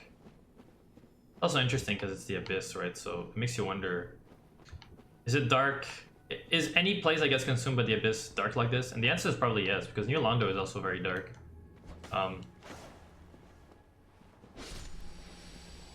And this place is very... Humanity. I'm trying to find the spell I'm thinking of, because the spell I'm thinking of is the one that tells you a bit more about... But yeah, I like the design. It's very like cartoony. It's very like, it looks innocent, the googly eyes and the kind of very like neutral body shape and behavior. You know, they just walk towards you.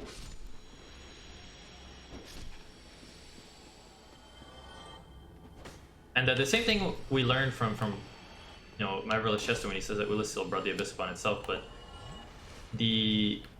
they said that they opened the grave of Primeval Man. Primeval Man is the boss we're gonna fight. It's Manus. Manus seems to be like, is probably what the pygmy from the intro became, the furtive pygmies, or is it forgotten? The pygmy found the Dark Soul, and the pygmy became the progenitor of humanity. This is what we learned from Darkstalker Cod. And it seems like, you know, whatever happened to the pygmy with the Dark Soul and the Abyss, you know, turned him into a big monster. And but once again, it seems like he probably kept his oh jeez, the hell, man.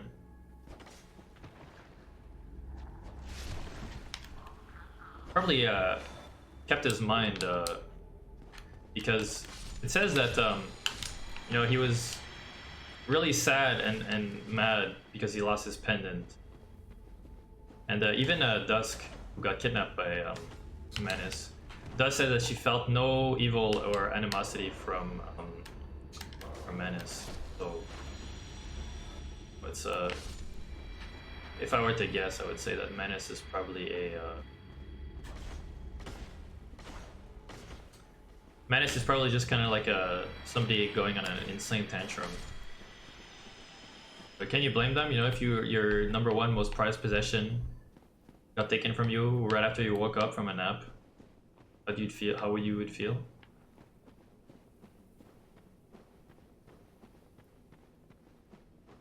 So I found Black Flame, and I found. Now I'm looking for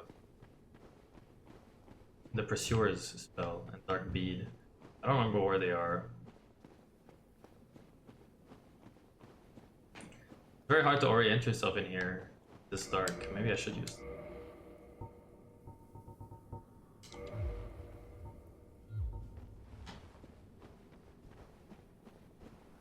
It doesn't grant much though. Oh, we're back here.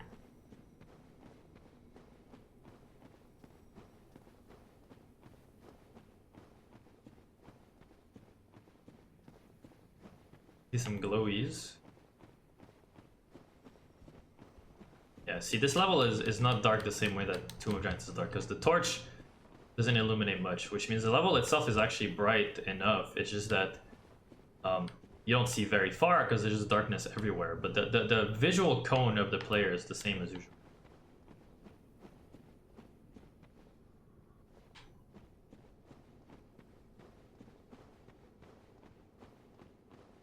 Where am I going, bro?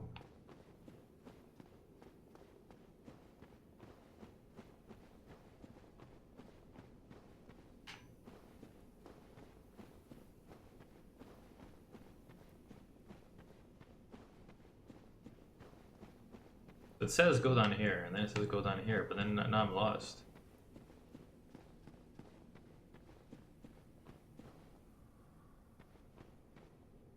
This is clearly death. Death as far as the eye can see. This is not invisible. I'm lost. I don't navigate this level this thoroughly usually. I just kind of go straight to the boss.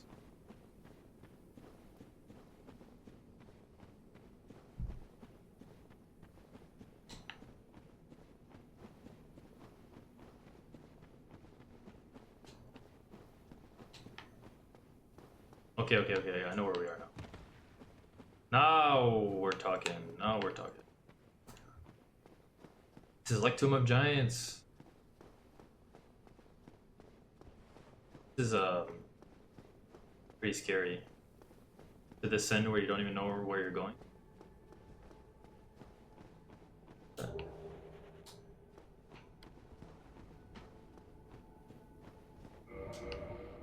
I don't need this torch anymore.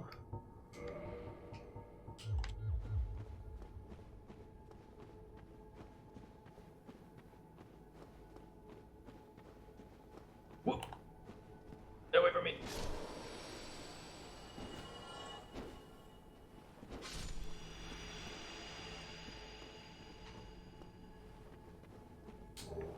Another white titanite slab. 2 in 1 episode.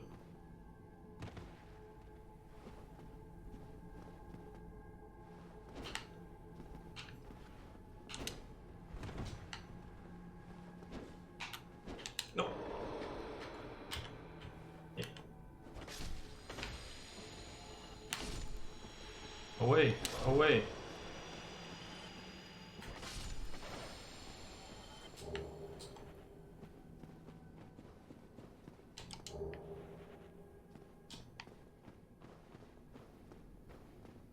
So I only have one Estus. I only have 2 Estus. So we'll see how this goes.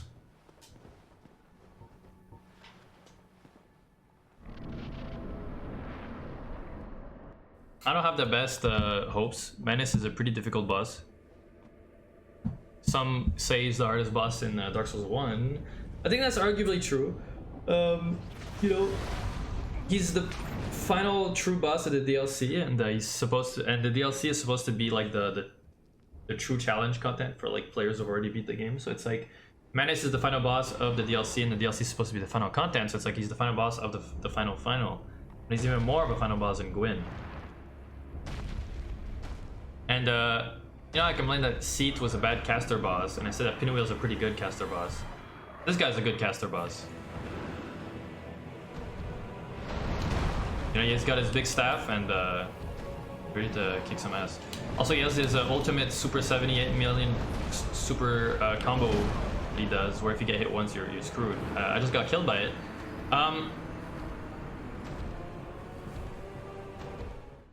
That combo, to me, feels like what Elden Ring and Dark Souls 3 combos became, where, you know, the bosses are like these these really long multi-hit combos that you get hit once and you just get sunlocked and hit by every single move. You know, I don't think that's a problem necessarily. It's just that it's a different like, it's a different philosophy, and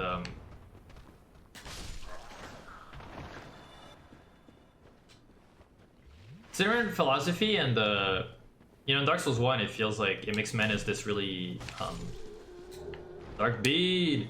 It makes Menace this really significant threat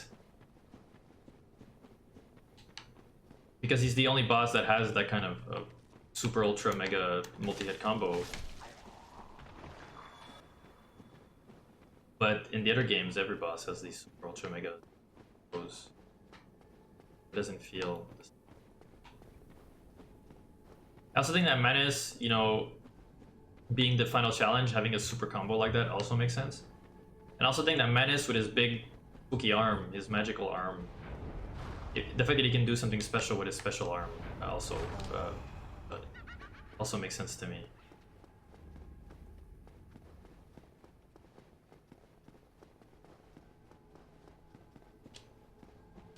But the Chasm of the Abyss, one thing I will say about it To me, it's not necessarily the best designed area in the game. I think it's pretty fun to navigate, but it feels reminiscent of you can see the glowing eyes down there.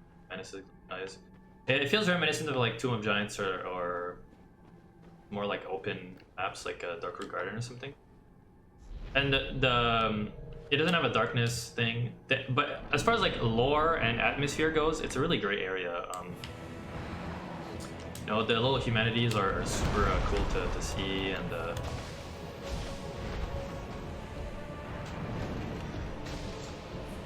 fighting Manus, you know, he's called Man-is. He's the progenitor of man. Makes total sense, dude. Oh god. I'm dead. I'm not dead. What? Heal, boy, heal.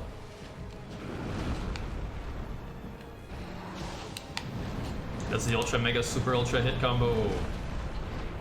But I didn't get hit by the first move, so it's not so bad.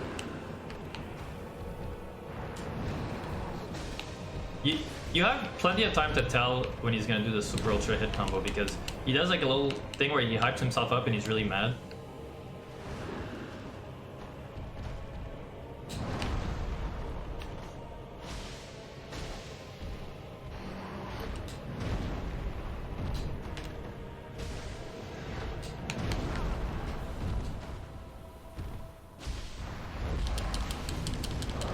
This is why you want Artorias' pendant here. You can also avoid the abyss attack that he does if you go far away enough, but if you want to stay close and stay aggressive, using the pendant when he does that is the best way to go. Alright. Attuned Magic. Friendship with Homing Somas ended. Friendship with Darkbead started. Darkbead is ridiculously strong. Darkbead is like a shotgun blast. It does so much damage, and especially if you're close by, because every single projectile is gonna hit. And I mean, this is what it looks like. And what's crazy about Darkbead is the fact that it has such low stat requirements. Now, I'm not like min-maxed for Dark Magic, which does more damage if you have more strength. And I'm not using a catalyst that's min-maxed for Dark Magic, but Darkbead is still very strong. It's a very strong spell, regardless of your. It's a very strong spell regardless of your stats, as long as, because anyways, it's still a intelligence spell, so it still mostly scales on your intelligence and on your catalyst's magic adjust. So even if I'm not like, you know, perfectly min-maxed or darkness build, I can still do quite significant damage. And what's nice too, and that makes me think about this, the DLC introduced Dark Magic, and Dark Magic has a niche of its own, and it's basically its own kind of build. So you can make, so just the DLC basically introduced a new kind of build that you couldn't do before. Now there's not that much variety because there's not that many dark spells, but what's nice about the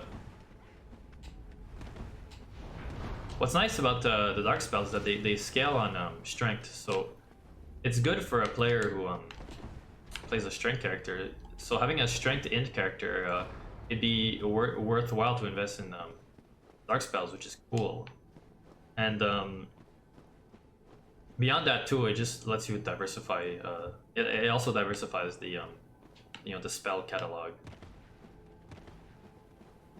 I think it's pretty cool that way, that it, like, just one DLC basically created an entirely new kind of build.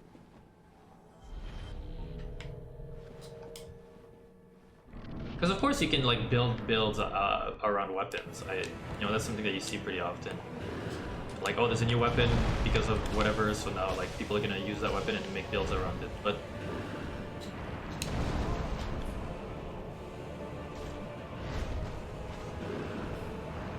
he's just using the same move again, over and over again.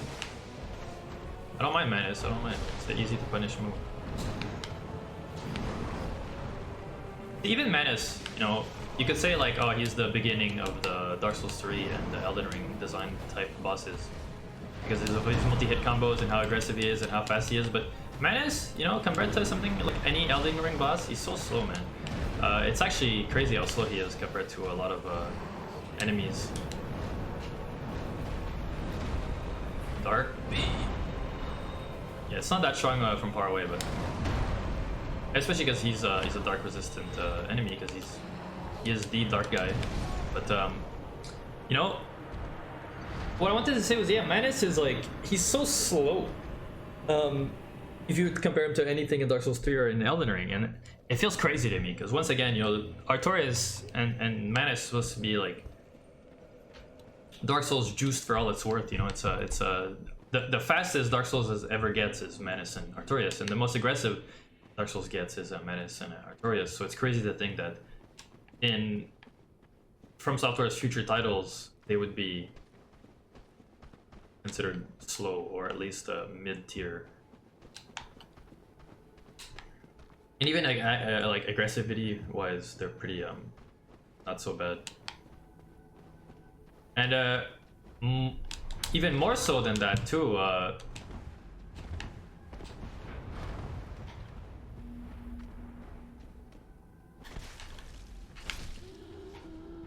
even more so than that, I think Manus is still an interesting boss. You know, he still has some.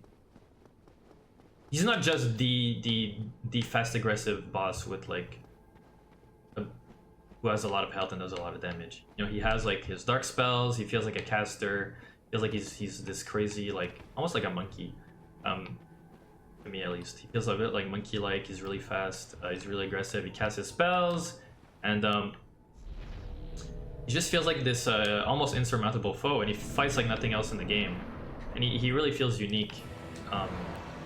Which I like.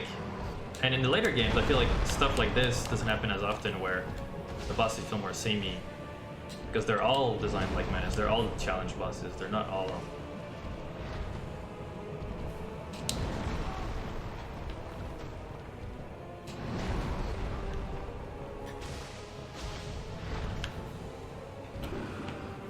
Oh shit, it's a multi-hit combo. Now I'm dead.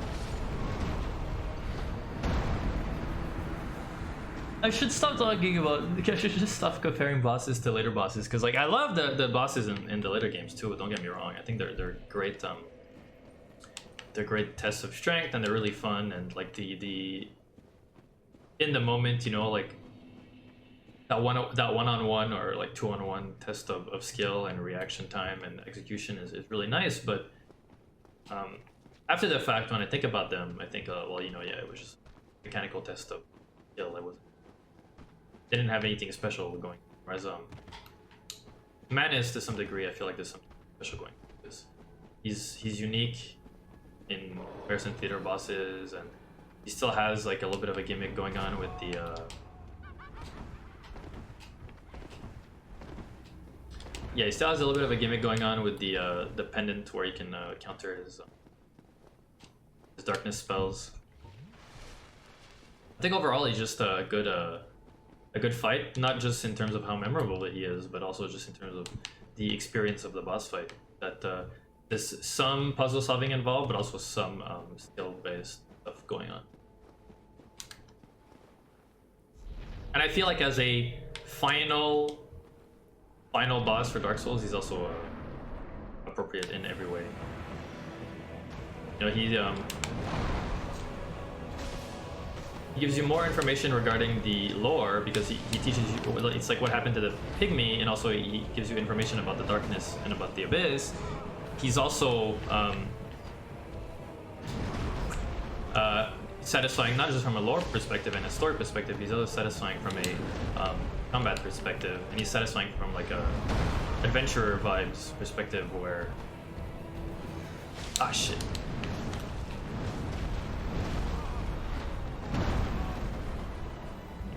I live.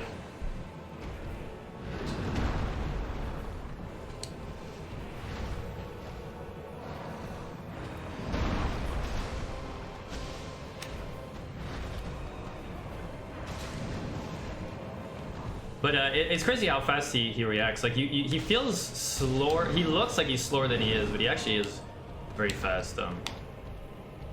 And the reason I say this is because like I'm able to slash once, and then the second time I feel like I could slash again, but he reacts, and it doesn't look like he would, but then he does.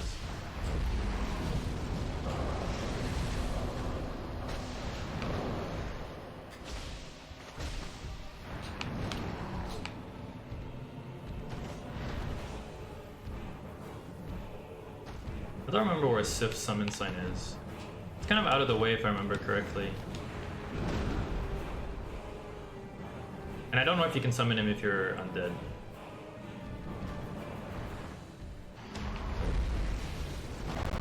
Whoops.